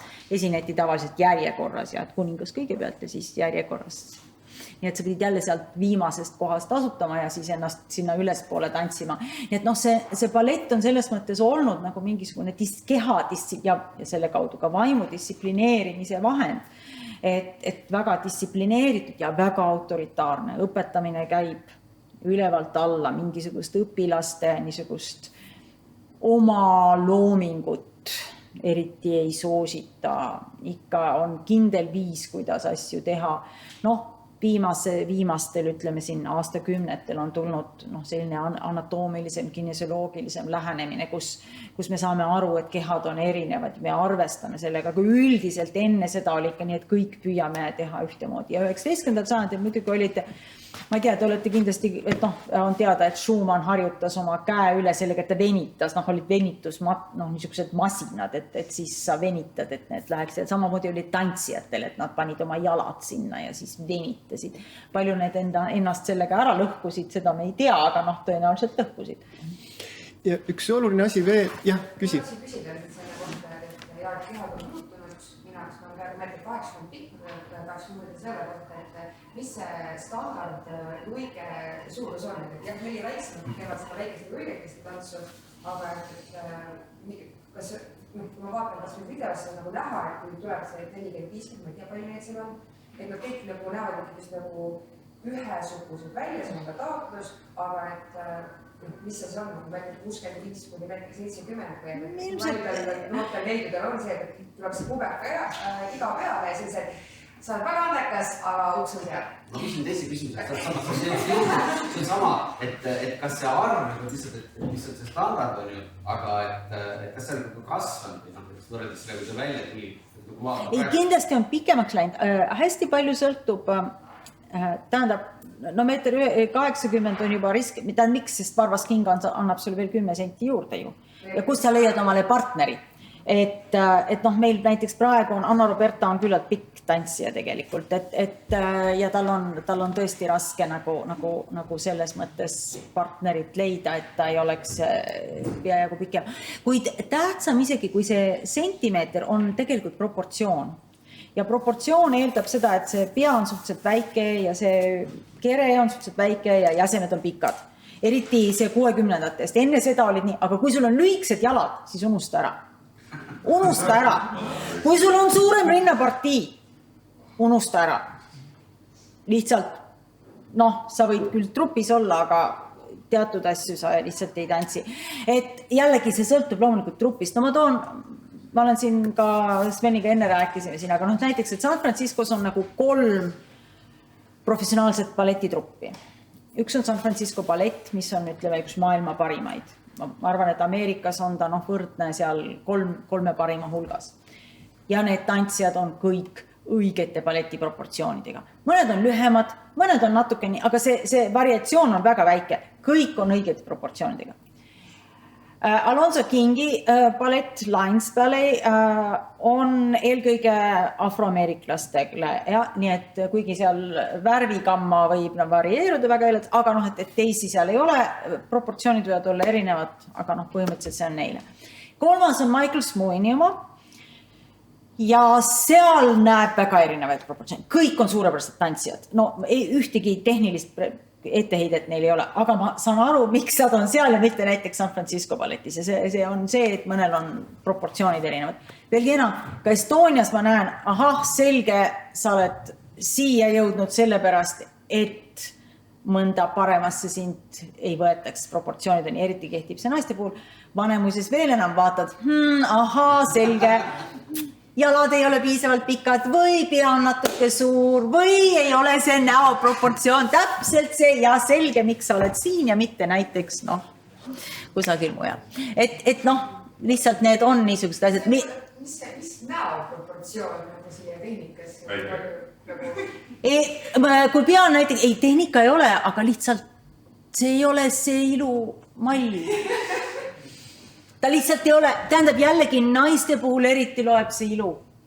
Kui sa oled mitte nii ilus ja seal meika ei tee sind, siis juba jälle mõnesse sa ei lähe, ei ole mõelda. Nii et ja tükk aega oli rassiprobleem. Eestis ei ole see meil olnud aktuaalne, aga näiteks USA-s ikkagi tipptruppidesse afroameerika taustaga väga-väga raske saada. See, et Ameerika balleti musta lõike ka. Musta lõike, must patška, must see rõngas selik sul on, sellest juba piisab, eks ju, aga jah, et pigem said nad Euroopas. Meeste puhul on suht suva. Meeste puhul ei ole suht suva, aga kuna mehi on balletis vähem, siis neil on nagu kergem, aga ikka igasuguse kui sul on lühikesed jalad, siis prints ei ole või kui sul on nagu jälle teatud näotüüp, siis ega ka väga prints ei ole, kui väga valida ei ole, aga üldiselt niisugust klassikalist rolli ei tee igaüks. Ja kaalu küsimus, mitte ainult naistel, ka meestel on tegelikult see, et ikkagi, et sa pead ikka väga jälgima. Ma tahtsin küsida selle lõikede hulga kohta, et kui palju on teatrit, praegu vaadates Iirali teatrit või suur teatrit, siis on see tohutu hulk, aga kas see on ka nagu aja jooksul kasvanud, või kas see esimest, kui te alguses välja tuli, oli vähem, kuna Maria suured teatrid on ikkagi, see sõltub jällegi lava suurusest, et Luikede järve puhul ma nii ei tea, aga näiteks selle Pajateeri puhul seal, kus tulevad nad, et Pajateerid seal ussina alla, siis neid on tulnud vist 56, aga ma ei tea, väiksemates on 26, eks ole, et kui palju sa saad sinna panna neid lavale, et lihtsalt kui lava ei ole, siis midagi ei ole teha. Ja kui suur on trupp, et lihtsalt teatud klassikalisi ballette üldse väiksema koosseisuga trupid seal, ütleme, kus on 40 tantsijat, siis nad lihtsalt ei saa endale sellist asja lubada võtta. Aga näiteks ma tean, et Inglismaal, kui nad alustasid klassikalise balletiga 30-ndate, 20-ndate lõpus 30-ndatel ja tegid ka Luikede järve, naised, et tegelikult see lava oli neil nagu tikutops. Et sa tegid nagu umbes, ma arvan, et isegi võib-olla väiksem kui Estonia praegune lava ja ikkagi oli väga raske ära mahtuda, siis sealt õpid nagu seal. Aga et sa ei saa sellist koosseisu üldiselt lubada, teedki, sul on 16 luike maksimum või võib-olla isegi 12, 3 rida, 4 tükki ja kõik. Võiks nüüd kohe minna selle Eesti, selle tee juurde, aga et lõpetada ära lihtsalt veel see küsimus, mis esitati, et miks ballett võib-olla veel üldse, eks ole, et ikkagi sinna totalitaarsetesse ühiskondadesse sobis, et võib-olla üks asi on veel, mida pole mainitud, eks ole, et seda on siis tõesti, ütleme, tsensuuril on seda väga lihtne kontrollida, eks ole, võrreldes mõne teise kunstiliigiga üldse, klassikaline ballett, et siin ei, kõik on olemas elemendid, eks ole, ta on nagu kastis või võiks öelda. Et tooks siia juurde näiteks, võtame siis näiteks luule, eks ole. Et kui palju tekitas see, eks ole, ka siis nõukogude tsensuurile segadust, eks ole, kui palju jama, mis on selle metafoori taga, mida siin mõeldi. Tõmmati maha mingeid absurdseid asju, Juhan Viidingust on nii palju räägitud, mida tõmmati maha ja mis läbi nagu lasti või mida ei tabatud ära, kus oli mingisugune. Aga kui minna ka teatri, eks ole, mängumaale, siis kui panna siia juurde sõnateater, eks ole, et tsensuur ju kontrollis ainult tekste, muidugi vaadati ka lavastused, üle kõik lavastused pidid saama kinnituseks. Aga tegelikult ju, kui palju et kinnitati ja väga palju juhtus ju seda, et tekstid kinnitati ära ja mindi vaatama, eks ole, et see, nagu äärmine, eks ole, riigivastasus, mis sealt nagu lavalt vastu vaatas, et ei arvestatud nagu sellega, et näitlejal, eks ole, välja öeldud sõnal, kui palju on võimalus seda sõna värvida, anda mingeid alltekste, kas või kummalise pausiga, isegi näiteks kas või mingid estraadikavad, eks ole, võib-olla või lihtsalt teha kummaline paus, eks ole, isegi näiteks vabandust paluda saab öelda, vabandage väga, eks ole. Juba ma annan mingi tohutu iroonia, panen siia alla, eks ole, et juba kõik muutus. Ja võt klassikaline ballett, selles mõttes oli tsensuurile, ma pakun. Lihtsalt selline nagu kindlapealne asi, seda võib tõesti igal ühel näidata, et seal, kui tuleb ka uus lavastus, eks ole, enamasti kasutati seda varianti, on teada, mis sealt tuleb, eks ole, et seal ei saa väga nagu väga midagi, mingisugust punast rätikut väga lehvitada. Nojah, just, et kui sa vastasid nendele, et see on Varvastel ja kõik nii edasi, sest nagu uuematel ballettidel on olnud ja kui nagu rääkis Meister ja Margarita oli ja sellel oli ikka mitmeid niisuguseid muudatusi, aga see on juba teine teema sellest täna ei räägi. Ja veel ka siis lihtsalt, et kui keegi ei tea, eks ole, et ka märk sellest, et see Luikede järel tõesti ka vene siis kultuuris on ka muutunud selliseks massikultuuri või objektiks, eks ole, et seda ikkagi mingeid neid meloodiaid ja kõiki teavad, eks ole, et siis lihtsalt mainimise korras, ilmselt neid leiab YouTube'ist ka, et nõukaajal seoses selle väikeste luikede tantsuga oli siis ülipopulaarne oli selline vorm, et siis ma arvan, oli suhteliselt perversne selline nalja tegemise viis oli, et mingisugustel asutuste pidudel või mingitel, ma ei tea, saunaõhtutel siis paksud onud topiti nendesse patškadesse ja siis pandi see muusika peale ja siis nad naiskollektiivi lõpuks esitasid oma selle variatsiooni ja siis kõigil oli hästi palju sai nalja ja selline, ma ei tea, kas sellist asja praegu veel praktiseeritakse Eestis, kas sa tead? Või sellist oleks tehtud, aga Venemaal on see olnud väga populaarne ja see on selline mingite asutuste, ma ei tea, firmapidude niisugune kindel selline element on olnud. Nii, aga nüüd tõesti võiks rääkida siis, teha ringi peale selle Eesti see hakkab siis peale 40 ja Olbrist. Tegelikult kui, Olbrist, aga kui öelda, siis Luikede ära tegelikult näidati ka, küll mitte tervikuna, aga näiteks 1913 andsid Saksa teatris etenduse siis Vene keiserliku balleti liikmed ja siis näidati Luikede terve teist vaatust. Peas oli Olga Preobrazhenska, tolleaegne üks priimadest. Et nii, et nagu mingisugune teadmine Luikede järvest kindlasti oli juba olemas enne 40. aastat. Mul ei ole praegu meeles, miks Olbrei selle võttis, kuid Olbrei võttis klassikat repertuaari selle tõttu, et ta ütles, et sa ei saa nagu väga palju ka eksperimenteerida, et ta võttis ju Giselli ja Pähklipure ja aga ta tahtis siiski mingeid niisugusi lugusid, millel kuidas me ütleme, selle saab loogiliselt ja selgelt üles ehitada. Selles on olemas dramaatiline konflikt, mis Luikede järves on olemas. Ja siis, nagu ma ütlesin, tal tellis siis Särevilt uue libretto, nii et tal oli siis see lugu siis talutüdrukust ja siis sellest ministri tütrest või sellest abi, kes taheti siis printsile sokutada ja kes siis riietati siis pallil talutüdrukuks, et see pettuse moment oli seal sees. Nii, et siis tantsisid Claudia Maltuutis, kes oli siis meie esimene niisugune prima balleriin ja Artur Koit. Kahjuks ei ole ju sellest mingisugust muud jälge kui siis seesama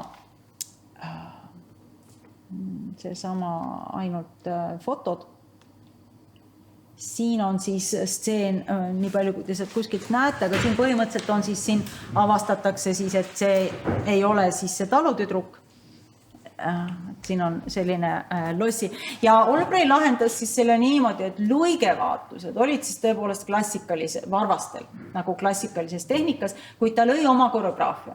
Kuigi talle pakuti isegi Sergei Lipatovit, kes oli siis Venemaal olnud abiliseks, siis ta ütles, et ta ei taha teha mingit seda klassikalist varianti, et tal on oma idee, kuidas ta teeb ja ta tegi kõik balletid ka oma koreograafiaga ja tema seisukoht oli, et noh, et ühesõnaga siis see balleti stiil peab vastama sisule, et noh, et õukond ei tantsi varvastel, aga üleloomulik element ehk luiget siis, noh, kes nagu nii ei ole päris luiged, eks ole, nemad võivad siis varvastel olla. Ja siis olid tal siis need kolmas vaatus oli karaktertantsudega seal ja igal juhul kõik, kes seda nägid, siin on siis stseen, kus tütarlaps muudetakse luigeks, et jälle siin siis see kuri võlur, siin on siis niisugused, et noh, küllaltki jällegi, et tol ajal kõik ei olnud ju tantsijad, tal tegid kaasa ka Estonia siis draamatruppi liikmed selliseid. Jah, ma näitan veel, siin on paar fotot, et ei pruugi väga kaugele minna. Nii. Siis siin on stseen, kus siis Rothbart ja Prints siis võitlevad, taga on näha siis luigeks moondatud, kes siis saab ka surma ja kes siis, nii et noh, see lõpeb kurvalt. Ja siis tuleb siin, siis on näha see luige pilt, et natuke on näha ka siis tolleaegne Estonia trupp. Selliseid pilte väga, kõiki pilte neist ei taheta väga välja panna, sest noh, siis nagu balleti inimesed ka ütlevad, oi, kuidas nad seal välja näevad, aga noh, ma arvan, et meie näeme hoopis teisi asju, me ei vaata seda, kas varvas on viltu või ei ole. Nii et ja see variant siis, kohe pärast läheme burmeistrita.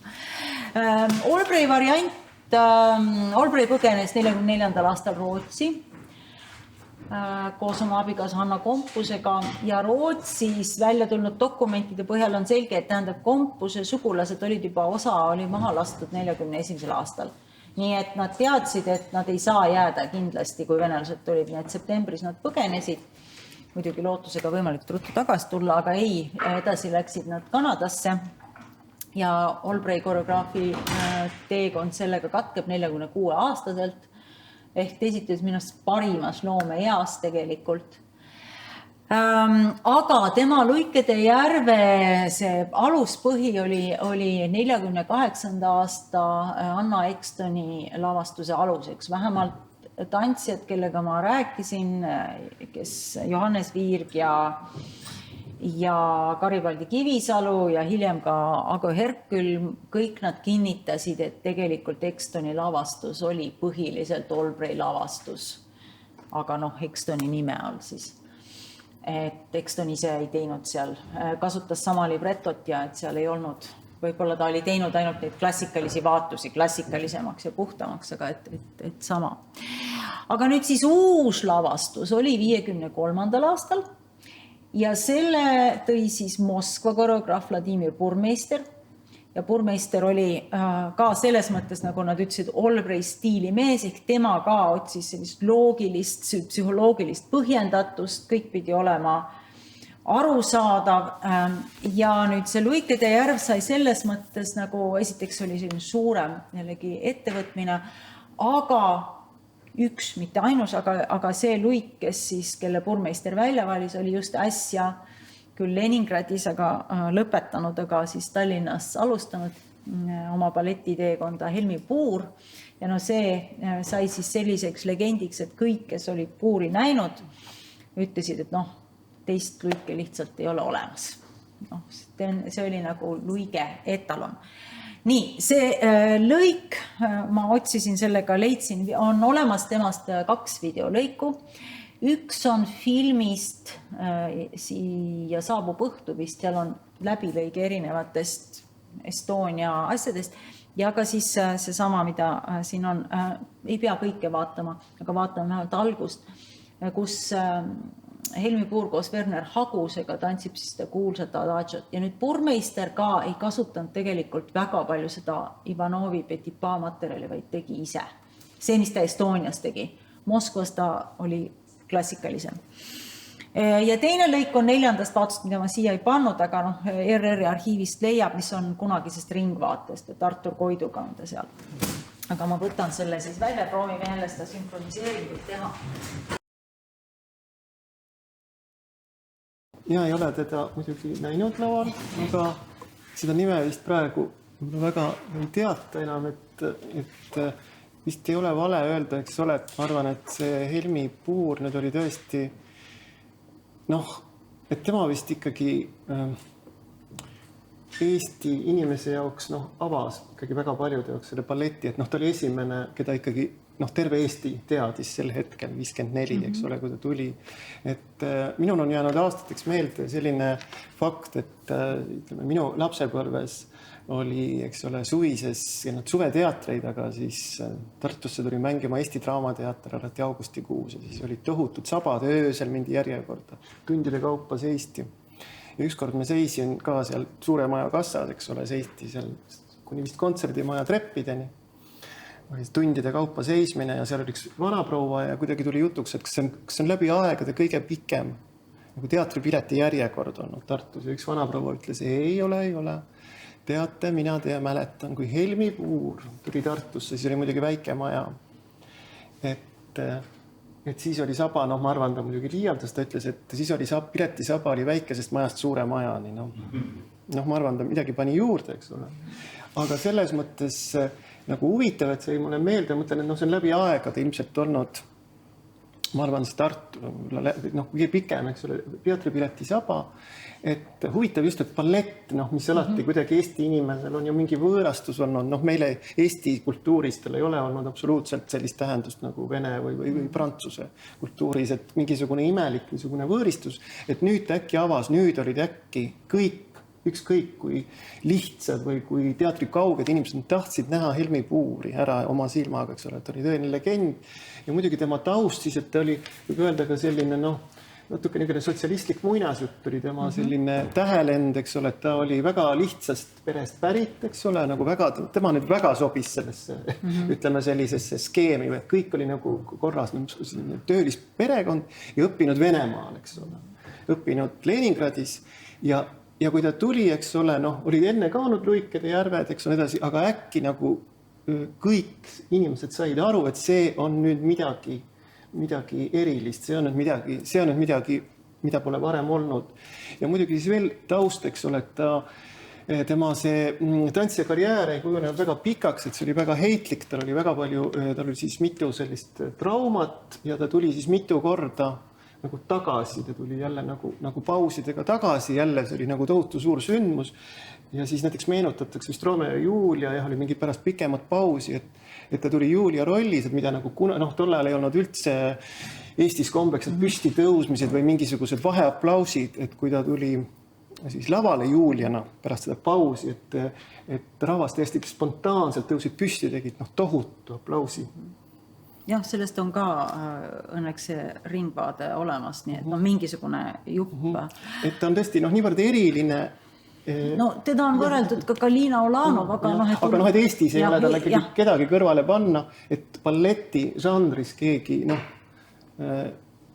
niivõrd suudab siis, eks ole, jõuda selle kõige lihtsama inimese nagu teadvusse, et said sellest aru. Ja, et see oli populaarne, aga ta oli ka hästi siiras. See, nagu ma ütlen, et tema luik oli just selle tõttu, et ta oli niivõrd siiras, niivõrd vahetu ja nagu niisugune hea. Ja see kõikides rollides ta tõi nagu välja just sellise, neid ei olnud tegelikult ka väga palju, sa ütlesid õigesti, tal oli kopsutuberkuloos, nii et see oli esimene, mille tõttu ta oli eemal. Ja siis minu teada, kas see ei olnudki peaaegu 5 aastat, kui oli see vahe, enne kui ta siis Juliana tuli välja, et saada oma haigusest jagu ja siis ta jäi uuesti haigeks ja siis ta tundis, et 3. korda enam ei jõua tagasi tulla ja siis ta valis pereelu ja oli tegelikult ka väga pikalt siis Estonias ballettmeister repetiitor ehk see, kes siis aitab tantsijatel siis oma rolle välja kujundada, nii et tema toetas siis Tiiu Randviiru Luigena ja seal edasi järgnevaid ja siis Kaie Kõrbi, üks repetiitoritest oli. Ja meil nagu selles mõttes sa ütlesid õigesti, et meil on olnud siis Helmi Puur, kes on siis nagu andnud tõrviku edasi Tiiu Randviirule, Tiiu Randviir omakorda siis Kaie Kõrbile, ta oli Kaie Kõrbi õpetaja ja siis Helmi ka töötas Kaiega Kaie ja siis Randviir on omakorda praegu see Ketlin Oja õpetaja olnud. Ja noh, siis ka kuigi ja Randviir on ka natukene siis meie Anna Robertat suunanud, aga Anna Roberta on õppinud siis ka ja Kaie Kõrbi käe all natuke. Nii et noh, selles mõttes meil nagu meie oma traditsioon siiski läheb edasi ja noh, ma võin siin näidata ka natukene siis Kõrb on ka olemas YouTube'is seesama Luikede järve, ma sealt leidsin. Aga ja ERR-is on olemas ka Tiiu Randviir, ma mõtlesin küll, et ma näitaks seda, aga ma ei tea, aeg on nii hiline, aga võib-olla ma näitan siis Ketlin Oja, et võib-olla kõik ei ole näinud ja natuke ka Anna Robertat, et siis neid luiki. Need nimed juba, mis sa nimetad, eks ole, et siin on tegelikult ka nagu mõtlemisainet, et mis räägib ma ei tea, millest siis ühiskonna prioriteetidest või ka see, eks ole, et Eesti inimesele on ikka tohutult tähtis, et kuskil maailmas keegi kiidaks või tuleks see tunnustus, eks ole, et kui seda luikede rida, eks ole, siis Eestis vaadata, et kes on nüüd jõudnud ikkagi siis nii-öelda tiivaks või keda kõik teavad, eks ole, et see tunnustus on tulnud kuskilt ka mujalt, eks ole, Helmi Puuril õppis Venemaalt, Kaie Kõrb sai suure preemia Moskvas, eks ole, omal ajal. Ja Randviir ka. Ja, Tiiu Randviir, eks ole, oli vahepeal. Kaie Kõrb, eks ole, keda kõik teavad. Siis tuli, veel on ka ju Age Oks, eks ole, sai, eks ole, tuli Londoni. Ja tegelikult praegu, et meil on need luiged olemas Rahvusooperis, need, eks ole, Ketlin Oja ja Anna Roberta. Ega me ei tea neist palju, eks ole. Ega mina ei ole, ma ei kõiki neid läikajakirju ei lehitse ju kaugeltki, aga minu meelest ma ei tea, et nad oleks olnud väga... Anna Roberta sai kristallkingakese. Ja nüüd sai tänavu aasta selle preemia. Preemia ka, jah, eks ole. Ja Ketlin on saanud kristallkingakese. Et nad on tegelikult olemas, need Eesti oma need esiluiged, aga minu arust nad ei ole olnud ühegi ajakirja esikaanen. Esikaanen ei ole, kuigi mina ise olen kirjutanud Ketlinist pikema loo ja Anna Robertast aga see on, eks ole, see on Postimehes, aga mitte. Kultuuriajakirjandused, et miskipärast nad sinna ei jõua, eks ole. Seal on mingisugused esikantel on mingid teised. Nad ei tee nii kõmulisi selliseid asju, aga Ketlin Oja tegelikult praegu ju käib Johan Randverega on neil see kontserdikava, et tantsi mulle muusikat, et soovitan, kui on võimalik, et nad tõenäoliselt teevad veel, et siis jah, aga ma ei tea, kas ma näitan nii kehvasti kui... Ketlini veel ära selle Ketlinit, ma näitan natuke sellest tema lõpetamise, miks just ma valisin selle lõpetamise video, kui ta siis balletikooli lõpetas, balletikooli gaalast luigena just selle tõttu, et Aime Leis ütles, mina seda ei näinud, aga Aime Leis rääkis mulle hiljem, et talle tuli niivõrd Helmi meelde. Aime Leis oli Helmi Puuri siis klassikaaslane ja nad kolleegid väga pikka ja ütles, et just, et Ketlinis oli ka midagi sellist, mida Helmis oli see mingi sisemine musikaalsus ja puhtus ja headus. Ta ütles, et hilisemates etendustes ta nii palju ei ole seda näinud. Aga just, et selles lõpuetenduses. Ja siis ma võin näidata ka lühikest juppi Anna Robertast, et mis on natuke teist tüüpi tants. Aga võtame siis selle. Aga ma arvan, et... Koomale veel, eks ole, nüüd muidugi sai alguses mainitud, aga et see ring nüüd lihtsalt kokku saab, eks ole, et üks siis kõige kontseptuaalsemaid Eestis Luikede järvesid on siis veel muidugi Saša Pepeljajev, kes nüüd tegi siis uue versiooni, et 2003. Ja sellest, eks ole, see nüüd siis väga suhestub selle nõuka temaatikaga või see kõik see korrapära ja kõik need see ideoloogiline pool, millest see räägitud, Saša sellega nüüd tegeleb, et sellest me ei ole nüüd rääkida, aga kes ei ole avastanud või ei tea, et see on täismahus, siis see vana versioon, see 2003 versioon on ERR-i arhiivis täiesti olemas, seal on siis mõned tantsijad ja ka siis Von Krahli teatri tollane trupp siis tegi seal kaasa. Kas äkki tuleb teie poolt mõni teema, küsimus, mida me ei puudutanud natuke sellises hüpnus. Üks küsimus oli selle poliitilise aspektimisega, et kas näidati üks kord ühte salvestust, kas näidati seda, et ta projekti lõpuni pandi uuesti algusest peale? Mina saan niimoodi aru, et pandi algusest peale, jah, sest ta käis nagu kogu aeg. Lihtsalt nagu luubi peale, et on üks konkreetne salvestus, mis on nagu kõige rohkem ajupurdudesse läinud, või on see, et erinevatel poliitilistel sündmustel oli eri salvestus? Jah, ma täpselt niimoodi ei oska öelda, aga mina olen aru saanud, et pandi nagu peale, et see siis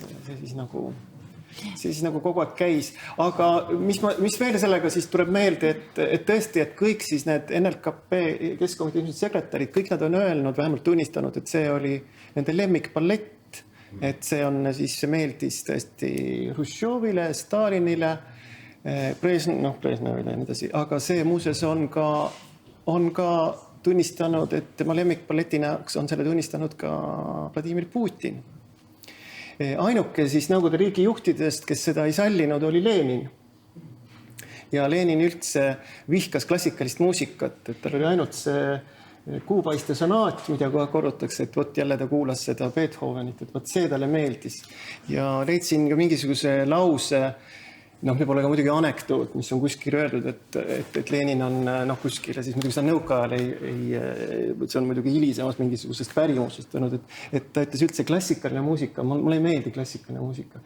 Et klassikaline muusika ja mis pärast, et see on selline apaatne, et see tekitab niisugust inimese, tekib niisugust ligimese armastust, et tahaks kellelgi, on tunne, et tahaks teisel inimesel pead silitada. Nõukal oli laul, et suur Lenin ta silitaks päid. Aga tegelikult peaks inimestele vastu kukalt tõmbama kogu aeg.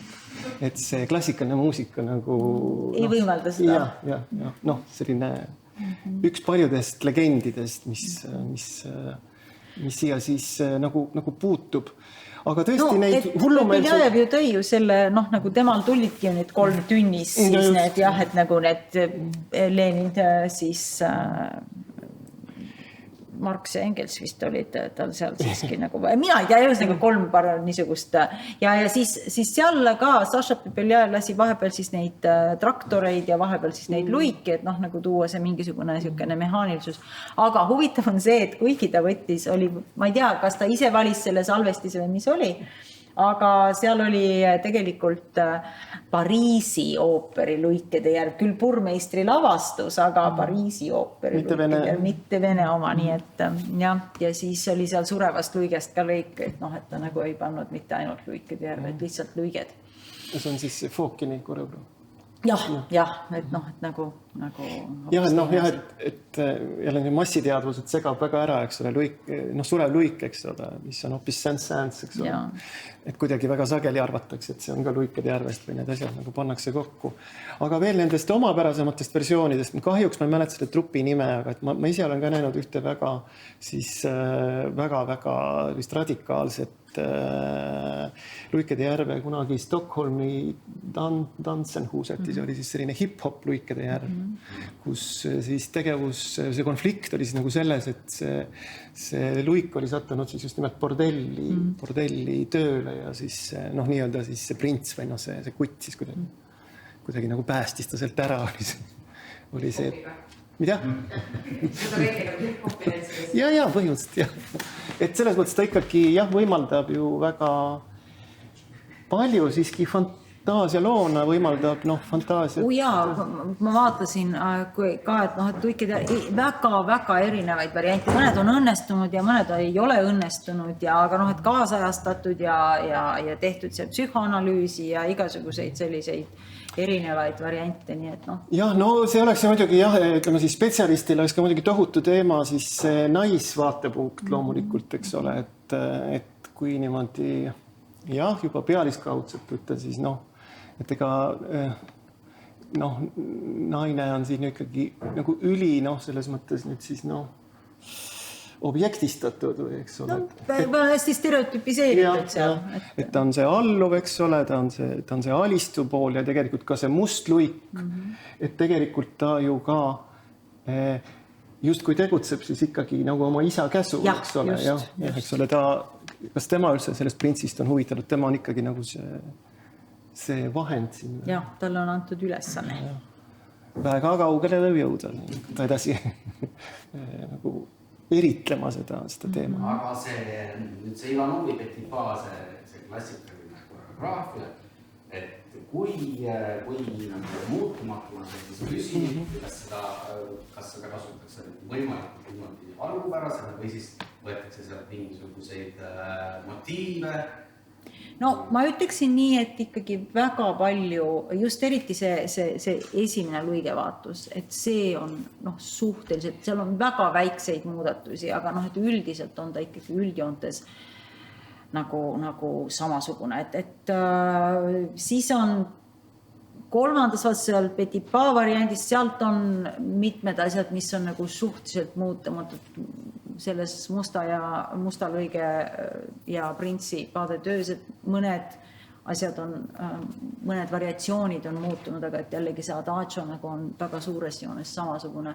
Neljandas vaatuses on rohkem esimeses vaatuses, aga jällegi, et nagu mingi struktuur ja mingid joonised ja et asjad on hästi siiski seal nii-öelda selles algses, aga jällegi, kuna balletti antakse edasi nii-öelda käest kätte või jalast jalga, et see kehast kehasse, et praegu õpitakse rohkem nagu video põhjal, aga ikkagi enne oli nii, et ikka keegi näitas ette ja sedasi õpiti, et siis nii palju, kui keegi on mäletanud, et selles mõttes ka need variandid, et me ei oska täpselt öelda, kas see oli nüüd ja rääkimata sellest, et kuigi 19. sajandi lõpul ka oleks võinud seda jalga, tantsijad suutsid venitada kaela taha küll, aga see oleks olnud vulgaarne, ehk jalg ei tõusnud üle 90 kraadi, juba see muutus näiteks on lihtsalt me esteetiliselt juba ootame hoopis teistsugust kehakujud on muutunud, et kui me vaatamegi seda, keda kirjeldatakse erakordselt habras Ulanova, siis Ulanova oli ikkagi siuke tavalise naise, saleda naise kehaga, mitte see poolanorektik või päris anorektik, nagu nad tänapäeval eeldavad, et välja näed, et et ei olnud nagu, et kuigi rõhutatakse seda kaalu küsimust, siis ma arvan, et ei ole niivõrd kaal, kui lihtsalt meie ettekujutus, esteetika, mis nagu määrab ära, et ta peab olema just selline, et ka see proportsionaalsus, et ma ütlesin, et jalad ja käed pikemad ja suhteliselt lühike torso, et see on ka alles 60-ndatest nagu hakanud juurduma ja aga kas teil on oma mingi lemmik võitide poolt ka või eriline jaoks? Mul on neid nii vähe, mina olen näinud Kõrbi varianti, Vanemuise varianti, Sašat, seda hip-hopi. Ma loodan lemmikut sellest järgmisest.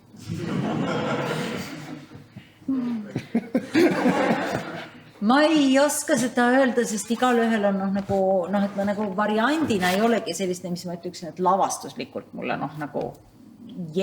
jah, muidugi Matthew Byrne ja Matt Sekk on lihtsalt aga kui ma mõtlen klassikalistest, aga on nagu luiged, kes on jäänud, et seesama Ketlin Oja või Anna Roberta nagu väga veenvad printsidest, Tiit Härm vaieldamatult, lihtsalt Härm oma karismaga ja Tiit Helimets, väga veenev ja väga läbimõeldud, väga detailideni töötatud prints, et selles mõttes, aga tal ei olnud kahjuks nagu väga head luike vastas, kes oleks samamoodi toonud need asjad välja. Ka praegu, tegelikult praegu Estonias, nagu ma ütlen, et lisaks siin, ütleme, kui on Anna Roberta või Ketlin Oja, siis seal kõrval, milline prints on, et näiteks praegu meil on ka William Newton või seal, Aliulatagi, ma ei ole teda, ei tema on teist. Et siin on nagu ka nagu tekivad, et sellised väga huvitavad kooslused, siis on põnev vaadata, kuidas need intriigid seal lahenevad ja mida nad rõhutavad, aga jah, et kui vaadata nagu laias maailmas nii-öelda YouTube'i vahendusel, siis kindlasti on palju huvitavaid variante. Aga kõiki huvitavaid kahjuks ei ole näinud, ei ole nii, et mis oleks nagu ühtmoodi kaasa tõmmanud. Mul oli teile üks küsimus. Mis hetkest oli see algus, et musta ja valget luike mängib sama kui Madonna või et kas ja kui palju seda murtakse? Minutid sellel 95. aasta omas tegelikult Pierina Lignani tantsis mõlemad, kuna ta lihtsalt oli väga andekas tantsija, siis need kuulsad foeteed ehk see ühe jala peal see 32 foeteed, tema oli sel hetkel ainus, kes seda tegi. Tänapäeval on see nagu osaliselt niisugune peaaegu et nõutav, aga jällegi väga erinevad tantsijad, seal on teised lahendused ka.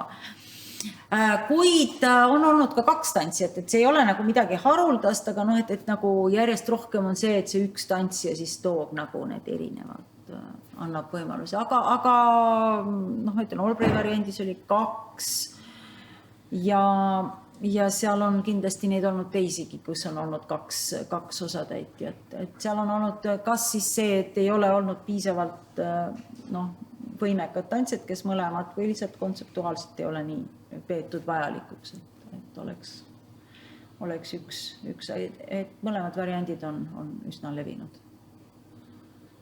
See on ikkagi masendav form, sellest räägitakse luigest ja nagu printsist ja laval on palju siis 40-50 inimest, kes siis ja no jällegi, või 2. Ja jällegi, et siin sõltub, tegelikult võib olla ka jällegi nii, et on näiteks emasid, kes on teinud või narre, kui on toodud selline tegelaskuju sisse, et noh, et on nagu, kes on suutnud selle teha suurusega, noh, kuna põhiintriig, kuna Rothbardi rollis see kuri võlur, enamasti ta on niisugune, noh, seal on nagu nii, tal on nagu nii vähe.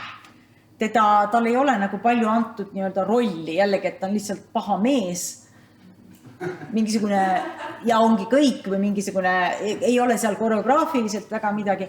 Ma ei ole näinud Markus Nilssonit, kes meil on praegu nagu selline noor, andekas tantsija, näitleja, kes suudab tõesti igast noh, nagu sellisest ka väiksest rollist teha midagi, et võib-olla ta suudab sealt rohkem välja pigistada.